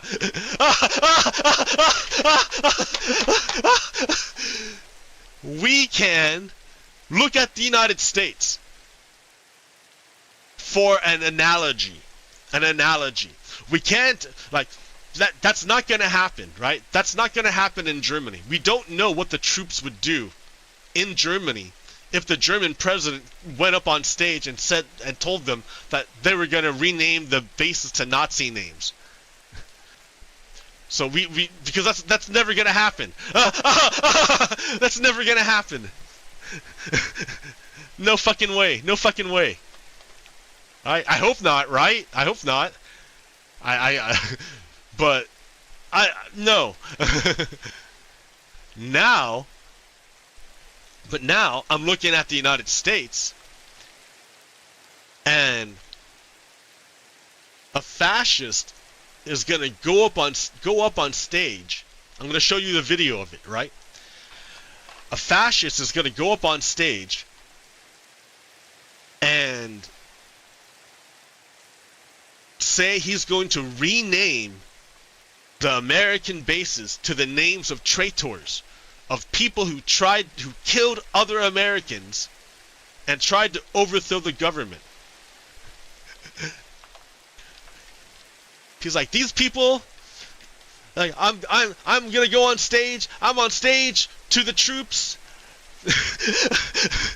I'm gonna take these American names, these bases, I'm gonna erase them, and I'm gonna replace them with names of people who tried to destroy our government and our nation, of people who killed other Americans, who killed Americans in the pursuit of overthrowing the government.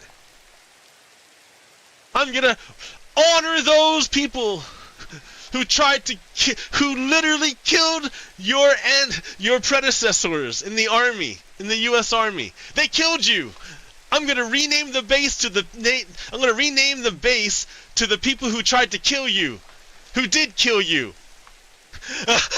to overthrow your government. That's what I'm gonna do. And the troops are gonna go like, yay! All right, we kill us. Like, ah, ah, ah, ah, ah. Ah!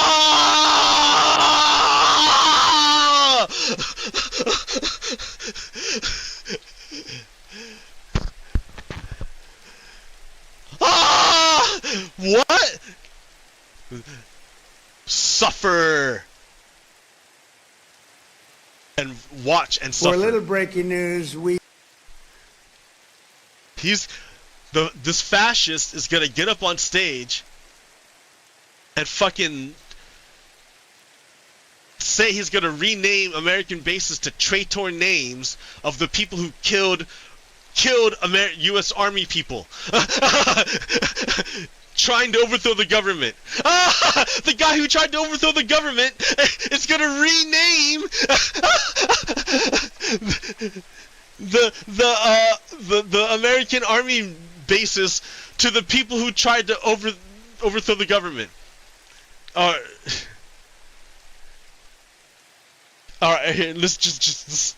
We are also going to be restoring the names to Fort Pickett, a Confederate general.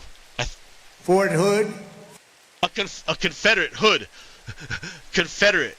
Fort Gordon. A Confederate. It's referring to a Confederate. Fort Rucker. A Confederate. He's referring to a Confederate. They may have played word games to get around and say, no, we named it after this person here, this private who did nothing of any note, who stayed their at their rank forever, who didn't like exceptionally do anything exceptional. We named it after them. For no reason. Oh, it just happens to match the name of the Confederate general. Right? Right? It just happens. It just happens to. Oh my. Huh? What do you mean? It's a Confederate general. No! I really want to honor this random ass person. It's just a coincidence that it matches a Confederate general. Right? Fort Polk. Confederate. Fort A.P. Hill. A Confederate. And Fort Robert E. Lee. Obviously a Confederate. What are the troops? I'm gonna rename these bases to people that tried to kill you. What do the troops say? For a little breaking news, we... You don't want to know, man. They got tricked, right?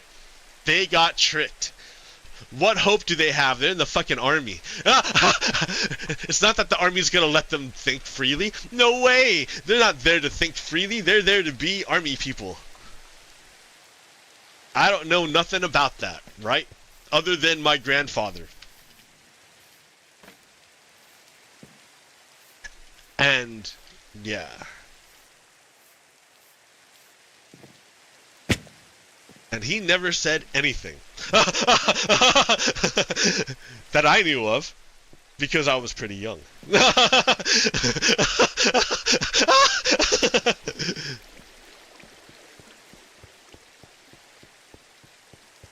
But I heard stories.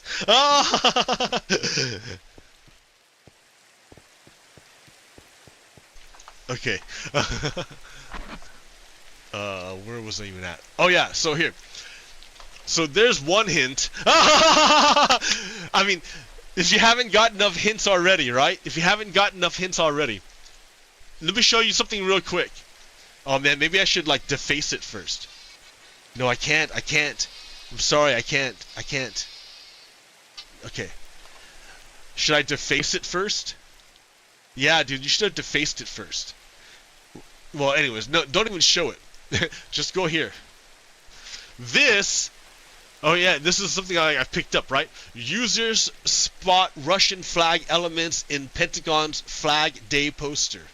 By Olev Paklov, Roman Perenko. A U.S. flag posted on the Pentagon's official account has caused a surprise because of the presence of two elements resembling Russian flags in the graphic. The Pentagon's X page, Twitter page, posted a Flag Day greeting on Saturday and called to honor the emblem of our nation and the stars and stripes that unite us all. But yeah, they fucking posted Russian flags. It's like a fucking, if it's not a purposeful like fucking thing, it's a pretty bad self-own.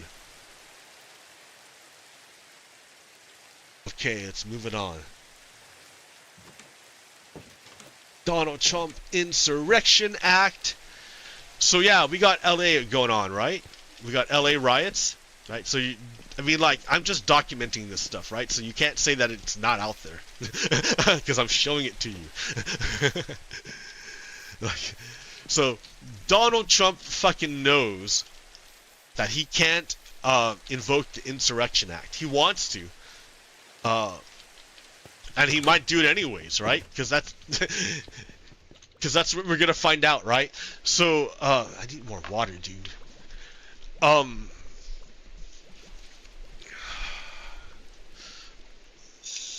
Donald Trump took control away of the California National Guard from Governor Gavin Newsom and directed them to basically conduct law enforcement activity in Los Angeles, which is in violation of the Posse something Act.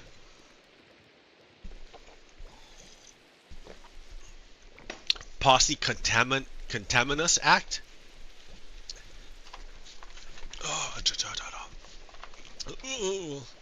At any rate, listen to Donald Trump. I promised 4 years ago at the Republican convention, I'm going to restore law and order. And I have, country. except in Democrat-run cities. Look. What? Oh, he hasn't done it in Democrat-run cities. Quote, quote, Democrat-run, right? Ha, ha, ha, ha. Let me just look at that real quick. So, we're going to do the top... Oh, here, I gotta do this.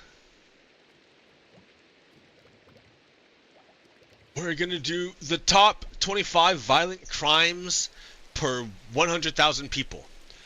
So the top is Anniston, Alabama. Then it goes to Bessemer, Alabama. Then it goes to Espanola, New Mexico.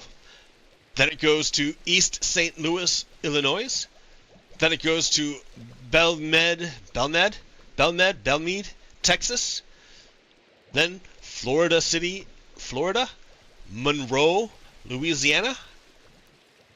McKeesport, I don't know. McKeesport, Pennsylvania. St. Louis, Missouri. Detroit, Michigan. And then Baltimore, Baltimore, Maryland.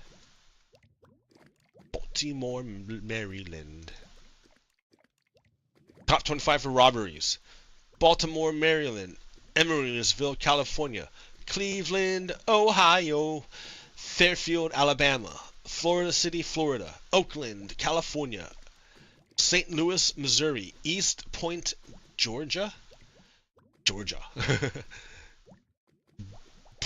Bridgeton, New Jersey. Atlantic City, New Jersey. Like, these are the bad things to be on. You don't want to be called out.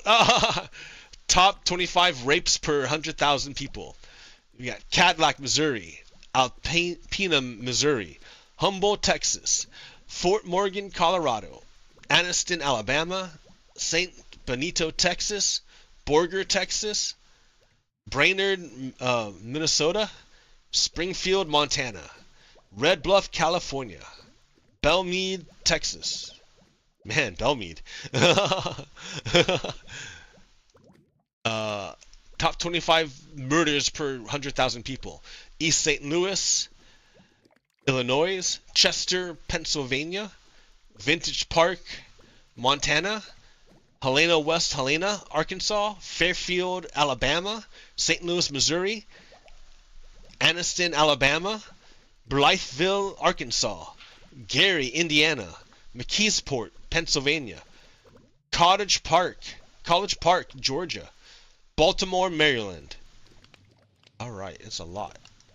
And then top 25 aggravated assaults per 100,000. You got Anniston, Alabama. Espanola, New Mexico. Bessemer, Alabama. East St. Louis, Illinois. Belmead, Texas. McKeesport, Pennsylvania. Monroe, Louisiana. Florida City, Florida. Alexander City, Alabama. Detroit, Michigan. Flint, Michigan. Opiolis. Yeah, what is that? Opiolis? No, Opelousas. Opelousas. Louisiana? I don't know. Crowley, Louisiana. Gadsden, Alabama. Pine Bluff, Arkansas. Memphis, Tennessee. Opelok, Florida. Dansville, Illinois. I already did murder. Highest, lowest major crime rate as percentage of U.S. crimes. Top is Baltimore, man.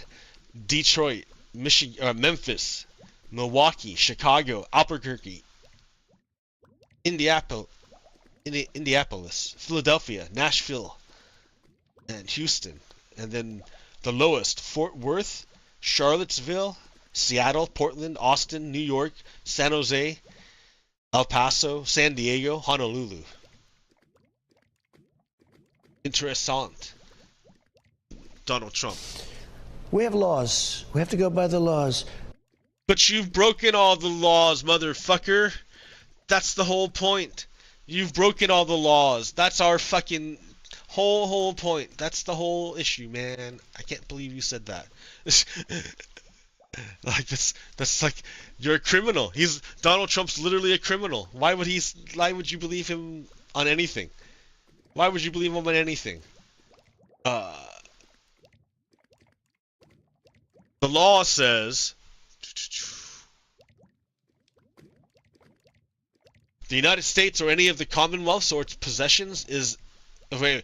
So when can you nationalize or federalize the National Guard? Whenever, one, the United States or any of the Commonwealths or possessions is invaded or is in danger of invasion by a foreign nation. That's not happening, right? Number two, there is a rebellion or danger of a rebellion against the authority of the government of the United States. Well, that was true on January 6th, but it didn't happen, right? He didn't send in the National Guard. They weren't sent in until afterwards. I remember, I probably still have pictures of the National Guard sleeping in the Capitol. Like, because it was literally an emergency, you know? It was literally an emergency. They had to be there.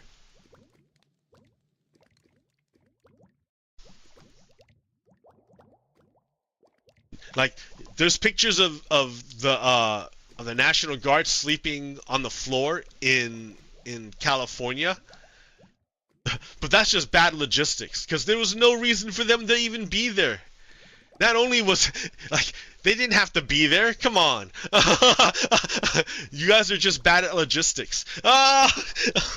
You're not planning because you're incompetent. Because fascists are incompetent. A lot of them are incompetent. Because the only job requirement for a fascist is to be loyal to the boss. That's it. That's it. Be loyal to the boss. Look at Pete Hegseth. That guy is fucking incompetent, but he's loyal to the boss. It's a fucking, our government is a fucking crime drama, or a mob drama, a TV mob drama. Oh my,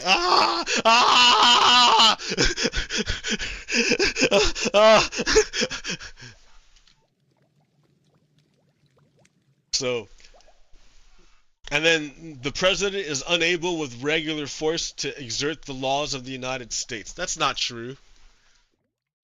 He's doing just, like, he's not executing the laws of the United States. He's on a fucking manhunt. That's what he's on. He's on a manhunt. It's not even him. Because all he did was give a quota, and then ICE is just fulfilling the quota any way they can. Like, that's their justification, right? So when you guys get dragged in front of the Hague, that's your justification. You're only trying to meet the quota.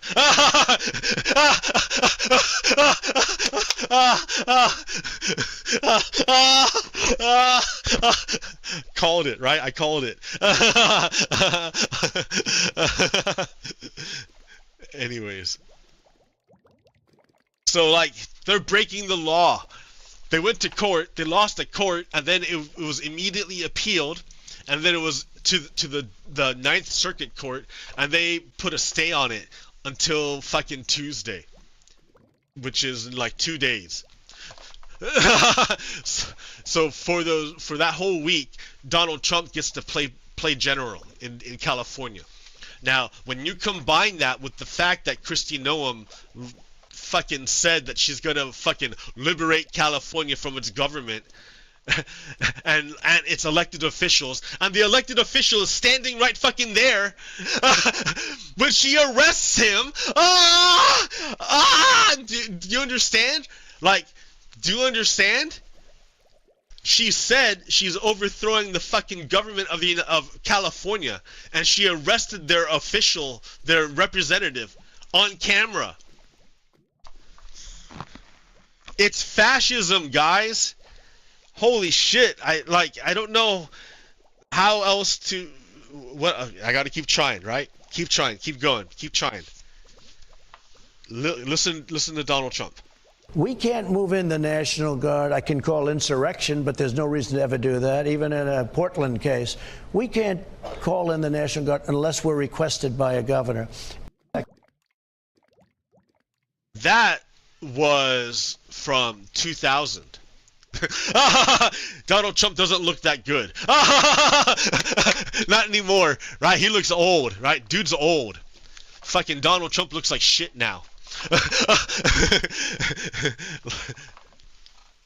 So this is from 2000, and this is Donald Trump saying that he can't just like send in the National Guard because you need to ask the governor. He fucking knows, right? What did he do to California? What did he do? He did exactly that. He fucking took control of the National Guard away from the governor and just used them. He didn't do it in 2000 because he knew it was illegal. But now Donald Trump, he doesn't care about the courts. He's pushing his power as far as he can, like a tyrant. He doesn't care about the law.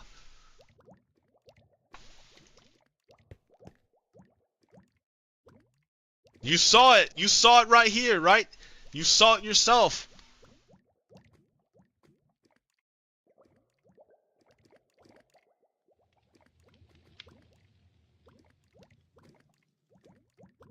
All right. So we know.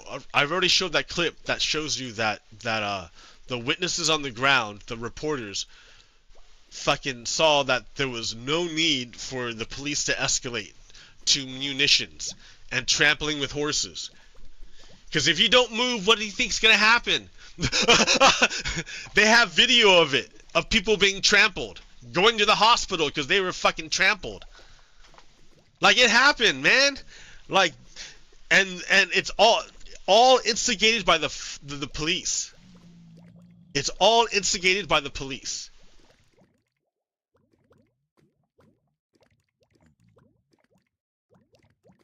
This is in Las Vegas.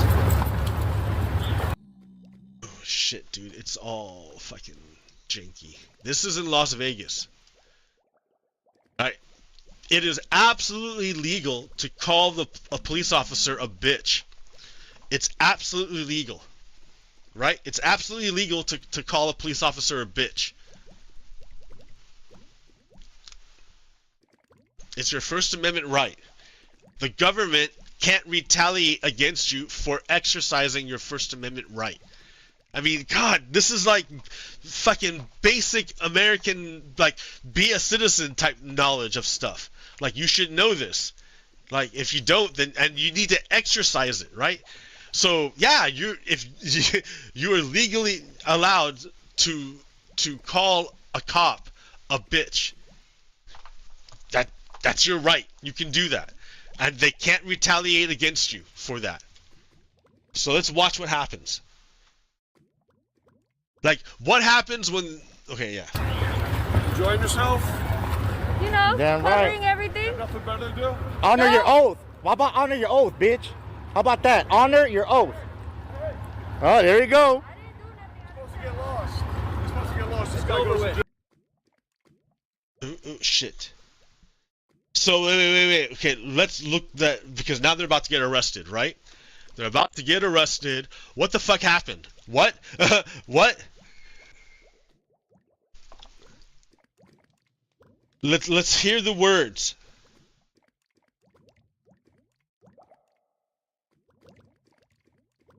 I need to shrink this for my control, sorry. But I would enlarge it here. So this is evidence of a police state in the United States. Enjoying yourself? Enjoying yourselves? The officer says.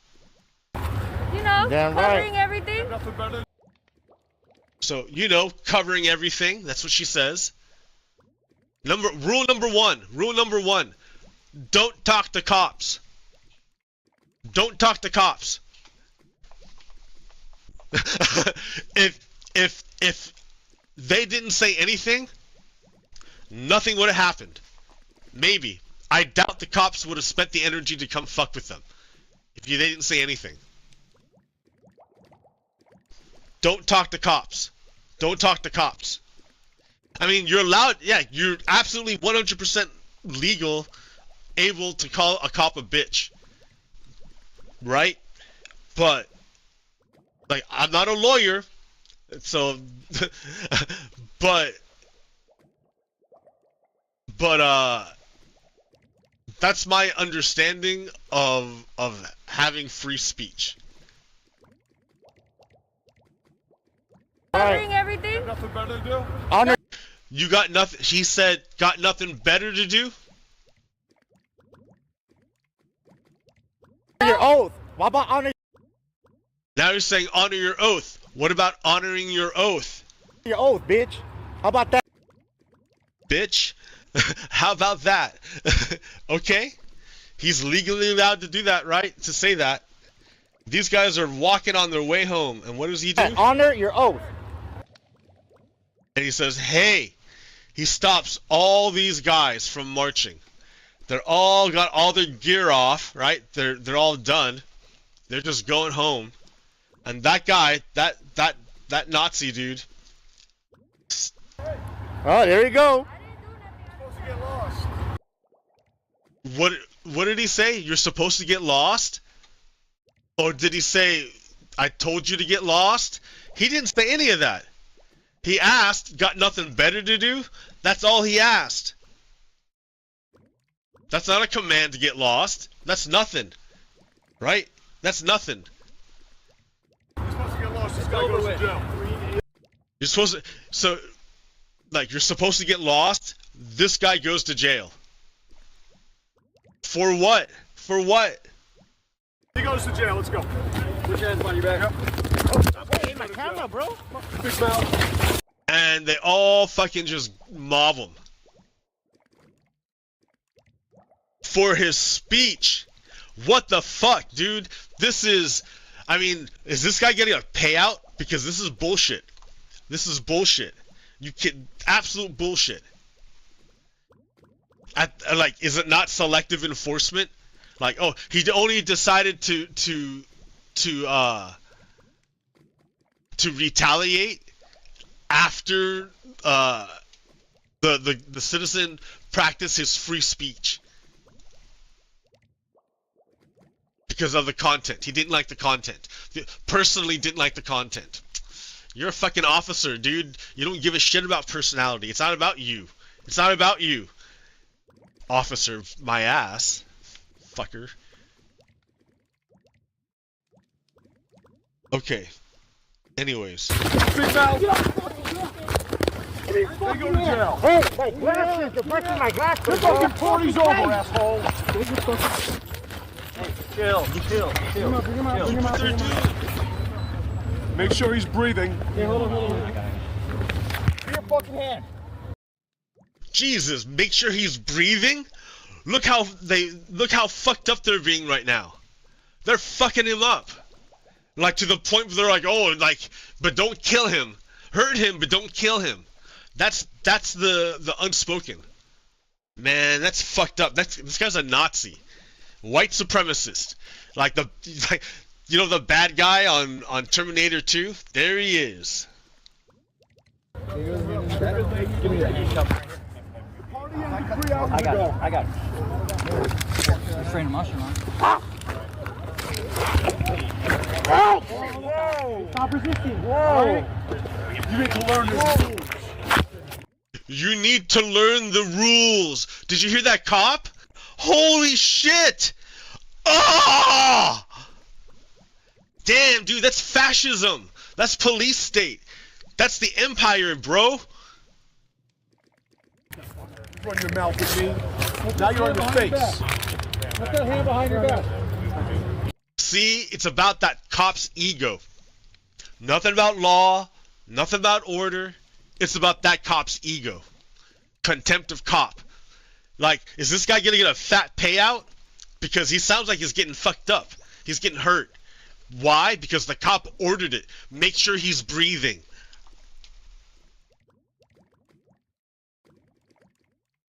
Come on, you broke my glasses, bro. Put your hand behind your back. Put a handcuff on it. Bro, you fucking broke my glasses. And what happens when you don't listen? Fucking comply then. Fucking comply then.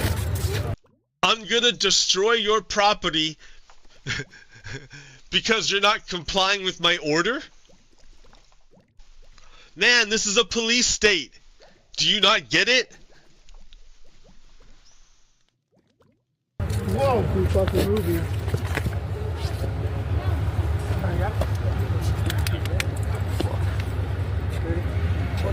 Come on. Who is that guy?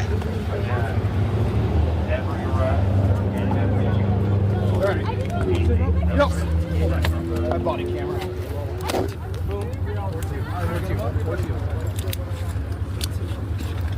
Oh, dude, this guy was live streaming. Oh, fuck. Oh, I don't want to steal this guy's content. What I just did. But...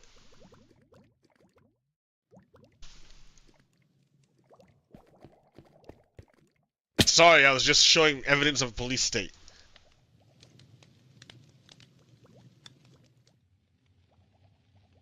Evidence of a police state.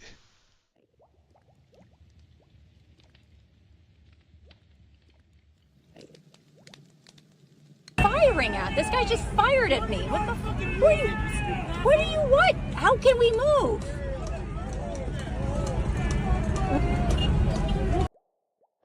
So, the cops are just pointing at random people. Basically. Random people pointing weapons at random people.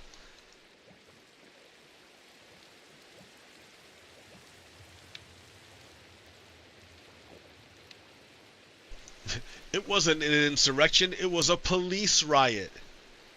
They deployed the National Guard for a police riot.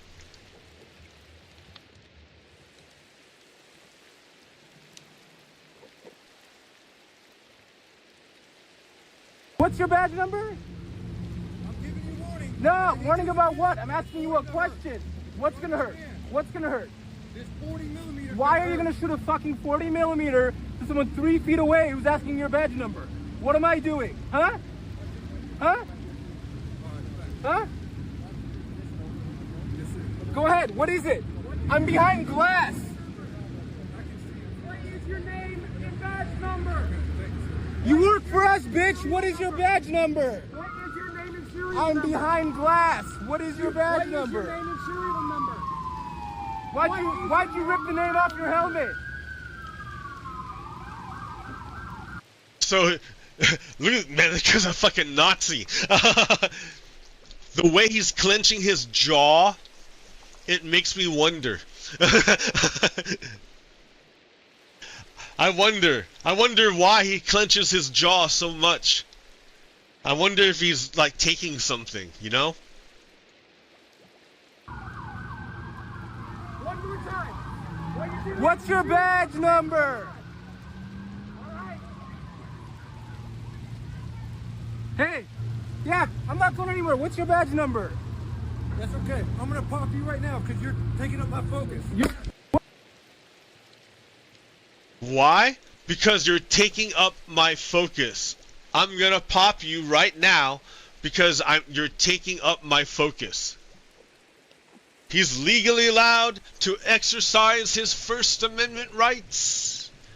He's legally allowed without state repression. The state can't fucking fuck him up. And yet they did. Like, how many lawsuits are they gonna have to pay out? And at what range, dude? He wasn't a threat. Like, he was literally within range, and yet you use a fucking 40mm to hurt someone just because they annoy you. Fucking professional my ass. They're thugs.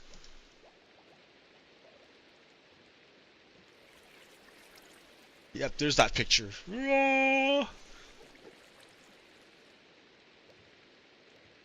Alright. What's in my... Been going for so long. Cops out of control. Then I've got all this stuff. Bukele involved in some bad stuff. Bukele, you know Bukele? The president of El Salvador. El Salvador. This is a story from ProPublica. Delay, interfere, undermine by Christian Miller and Sebastian Rotella. June 12th, 2025. Man, this is like, they're pretty amazing. ProPublica's pretty amazing. For a publication, for media, like, if you need a guiding star, a northern, like a true north, by which you can set your sails and your charts, ProPublica is like a good source. I like The Guardian too, but ProPublica for the United States is like really good. And then where was I at? I was over here. This one. So the highlights of it real quick, right? So investigation impeded. Despite Salvadorian President Nayib Bukele's crime fighter reputation, his top aides blocked extraditions of MS-13 leaders to the United States, officials say. Why would Bukele not want to send MS-13 gang members to the United States?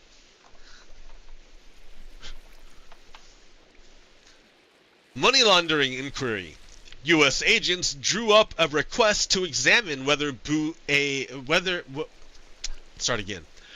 U.S. agents drew up a request to examine whether Bukele and senior officials had diverted U.S. aid funds to help out MS-13 gang members. Salvadorian allies threatened. Law enforcement officials had to flee El Salvador after facing harassment and threats from the country's government. So, law enforcement are being run out by the government. Bukele and senior officials took the U.S. aid that was being sent and diverted it to help out gang members, the same gang members that they stopped being extradited to the United States. And that law enforcement had to run away. That's a great story, man. That means Bukele is a fucking shitty guy. He's like a crime boss, like Donald Trump, which is why they get along. Like, do you understand how bad it is that the United States is deporting people to third countries, to countries that they've never been to? Imagine you're walking down the street or going about your day, if you're even grocery shopping, I don't know. Like, you're in the parking lot from grocery shopping, and a van pulls up and fucking throws you in the van. They just throw you in the van. You leave everything behind. Everything you know is gone. It's all gone. Everything. Your life is gone. They took everything. They took you, right? And now you're being sent to a land that you don't know anything about. You don't know the language, you don't know the custom, you don't even know where in the world it is. You don't know. They're just sending you somewhere and then leaving you. You don't know where in the world you'll be. You don't know anything about it. Imagine. That's horrible. And that's what Donald Trump wants to do. He wants to take migrants and send them to countries they've never even been to. They have nothing to do with.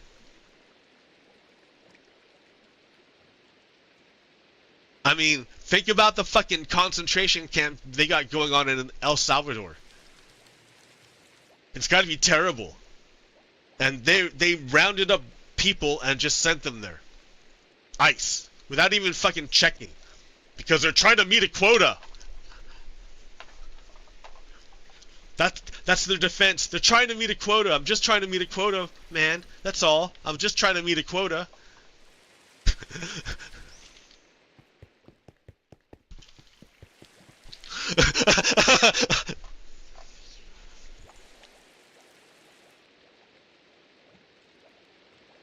Alright, what else do I got?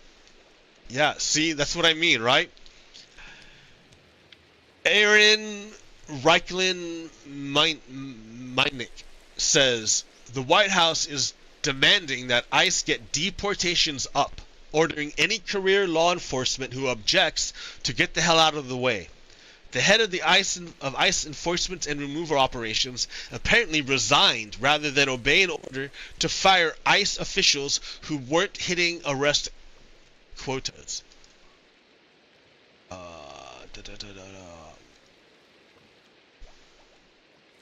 One problem for the administration was that ICE only had about 5,000 officers ready and trained to make arrests, according to an agency official. As ICE officers faced more threats, they formed ever larger teams to conduct arrests, officials said.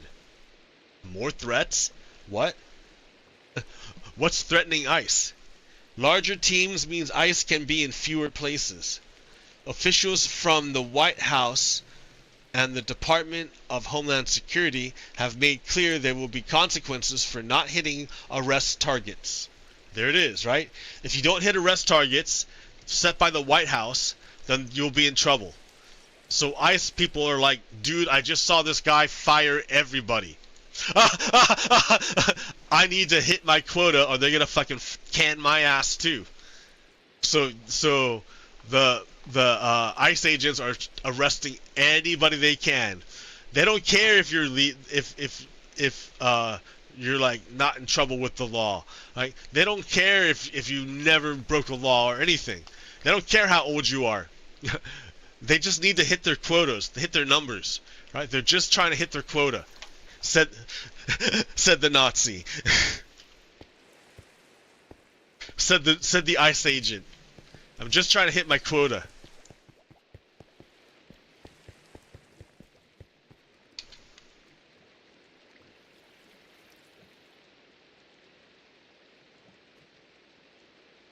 So here's the interesting thing. Donald Trump posted that our great farmers and people in the hotel and leisure business have been stating that our very aggressive policy on immigration is taking very good long-time workers away from them, with those jobs being almost impossible to replace. In other words,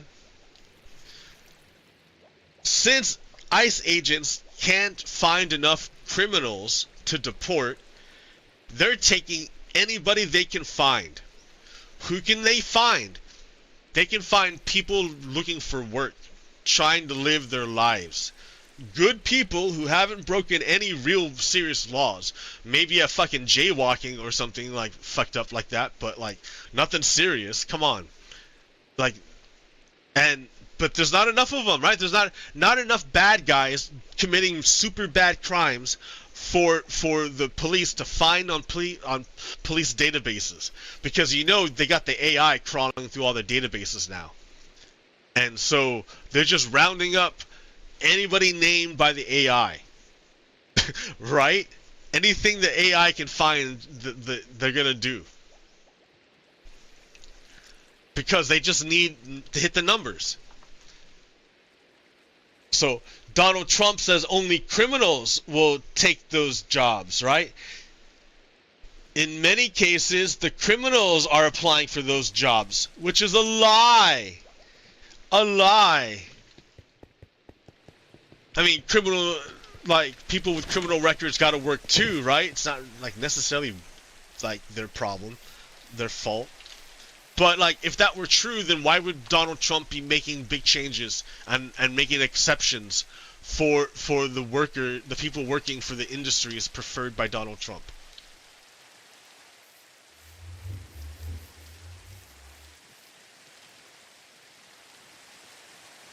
So what that means in practice is this is happening right now. This dude is a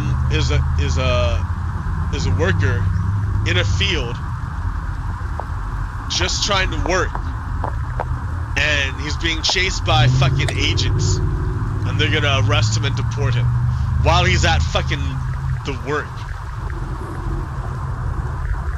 While he's at work. That's how hard up agents are to find people. They'll get anybody they can. Except in red states. Maybe in red states, I don't know, but not as much. I think Donald Trump wants to target it to blue states. I don't have anything to show for that though, so I don't know. Oh man. Okay, I only have a few more. I'm so tired. This guy, Sahil Kapur, Senator Bernie Moreno of Ohio, endorses cutting Medicare waste/fraud in the One Big Beautiful Bill Act. Specifically, he wants to look at Medicare Advantage, where the government pays private insurers to provide benefits. Quote, Medicare Advantage is a scam, Moreno tells me. His full comment. Reporter, are there any portions of Medicare that you think are ripe to cut in terms of waste, fraud, and abuse? Moreno says, Medicare Advantage is a scam. That's crystal clear. Even Medicare Advantage providers acknowledge that. It's similar to what happens in the car business. And I hate to make this analogy because it's not artful. But in the car business, when you come in for service and we're doing a certain repair in your car, there's a labor operation code of time. What bad dealers do is they try to figure out how much to game that system and charge more. Really? More labor operations that are so he's digging at the at labor. He's digging at labor. Charge more labor operations that are necessary to get a larger payout from the manufacturer.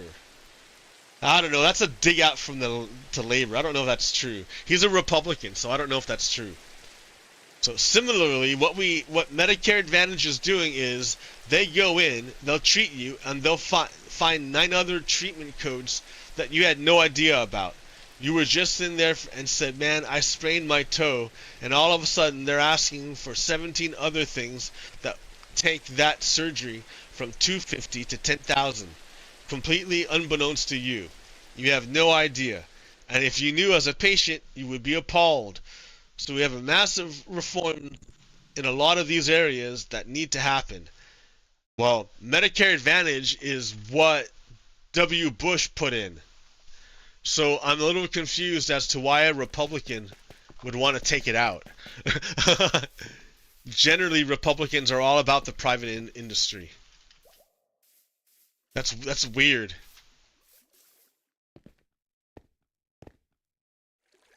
All right, Medicare Advantage 2. Oh, I just read that. So, you know that the court already ruled that Donald Trump was not allowed to control the National Guard. So, the court had already concluded that the defendants exceeded their lawful authority by violating 10 U.S. Code 2406. The court therefore needs not to reach this additional basis for plaintiff's ultra vivre claim at this early moment in the litigation. When the court has before it plaintiff's motion for a preliminary injunction, the record will be more complete as to any and all military activities. Detaining. At that point, just a week from now, the parties will be free to make whatever arguments they wish in connection with the Posse Comitatus Act. Yeah, so this is the court that blocked it. They said we're gonna find out if they were detaining. If they're gonna find out if the military or the National Guard was involved in detaining anyone. Oh look, that's the Marines detaining someone. Oh look, that's the National Guard providing cover for the arrest of a protester.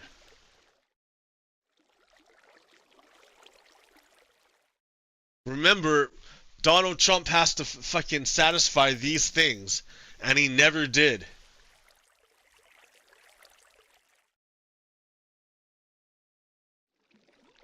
Alright, quick. Aaron Reichland Ming again. This is huge. The Trump administration wants to vastly expand the practice of shipping people to random countries that they have never been to, and are now making this part of a threat. Either the countries accept taking third country nationals, or they get banned from visas. I would say it would be a good thing to get banned from visas to the United States right now. We're controlled by fascists. The Europeans kind of figured this out, right? They knew Bush was a bad guy. This is a graph showing the confidence in U.S. presidents in Western Europe. Percent who have confidence in each U.S. president to do the right thing regarding world affairs. It's pretty low with W. Bush, and it rockets up with Obama, and then it plummets with Donald Trump, and then it rockets up with Biden until but it goes down, particularly with the way he handles Gaza. Because he basically gives in to Israel. I don't know if he gives in to Israel or gives up the facade that it was ever about justice, and it was always about fucking raw naked power. That's what it is. That's what Israel is. Anyways, and then it came to Trump, and they don't like him at all.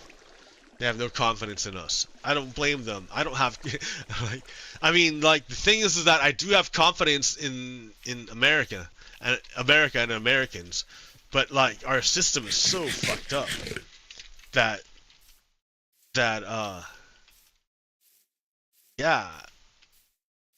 we can't get the direction to go. We can't steer the ship. And what we need is a stronger vote, a government that's more responsive to the people, and we need to introduce additional parties. And that's what ranked choice voting does. It allows us to have more parties. And then government, that way you don't have to vote necessarily for the lesser of two evils. You can vote for who you really want to vote for. Right? Who you really want to win, you can vote for them. And you're not gonna vote for team evil by doing so. You'll do it without hurting anyone. No one gets hurt. No one gets hurt. The way we have right now, if you run a third party, you hurt the party you're closest to.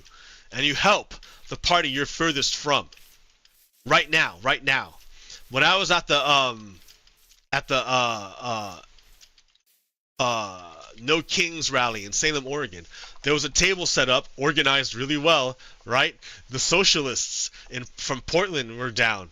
They came down from Portland, which is nice, right? Yay, man! Fuck yeah, Portland represent, nice.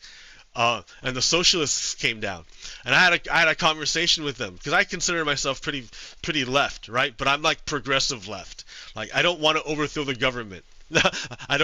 I'm not pushing for revolution. How about that? Right? I don't push for revolution because a revolution necessitates the overthrow of the current order.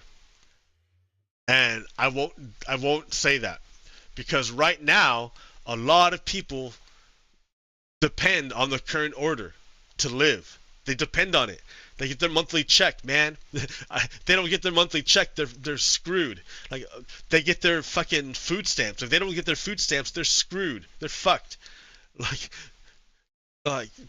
They have like they'll have no home, they'll have no food, they'll have no medical care. Like they depend on the government. So I don't want the government to collapse. Like I understand revolutionaries are like rah rah rah, man. Like I get ya. I fucking totally get ya. But I also get that people will suffer. The weakest people will suffer if that happens.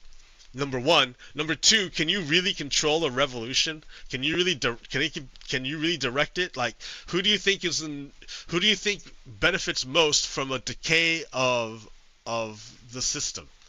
Who benefits most? Is it gonna be the socialist left, or is it gonna be the fascist right that benefits most? It's gonna be the fascist right. The fascist right's going to benefit most from a collapse of the government.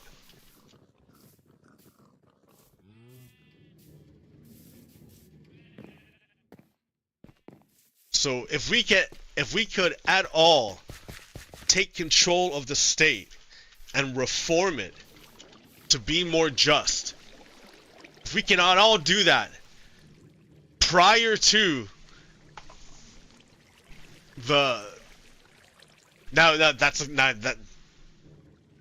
prior to the dissolution of the state.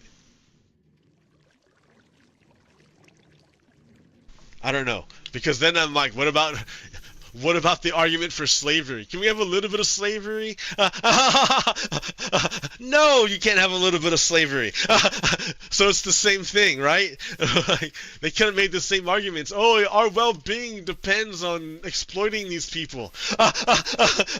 Can't we just do it a little bit? Oh, man. No. That extends how far? All the way, man.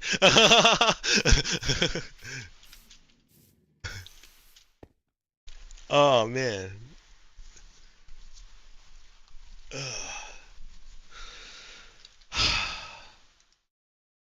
Anyways. Wow. I've been going forever. I hardly played any Minecraft. But I got you, hopefully I gave you a general idea. I need to work on completing that. I have to, like, rethink it. But justice is important. It's important. I don't know how to describe it, other than it's a cosmic balance that must be maintained regardless. It will be maintained. Somehow, eventually. Maybe not immediately, right? Because that's... time is an illusion. Or so they say. I'm feeling it, though.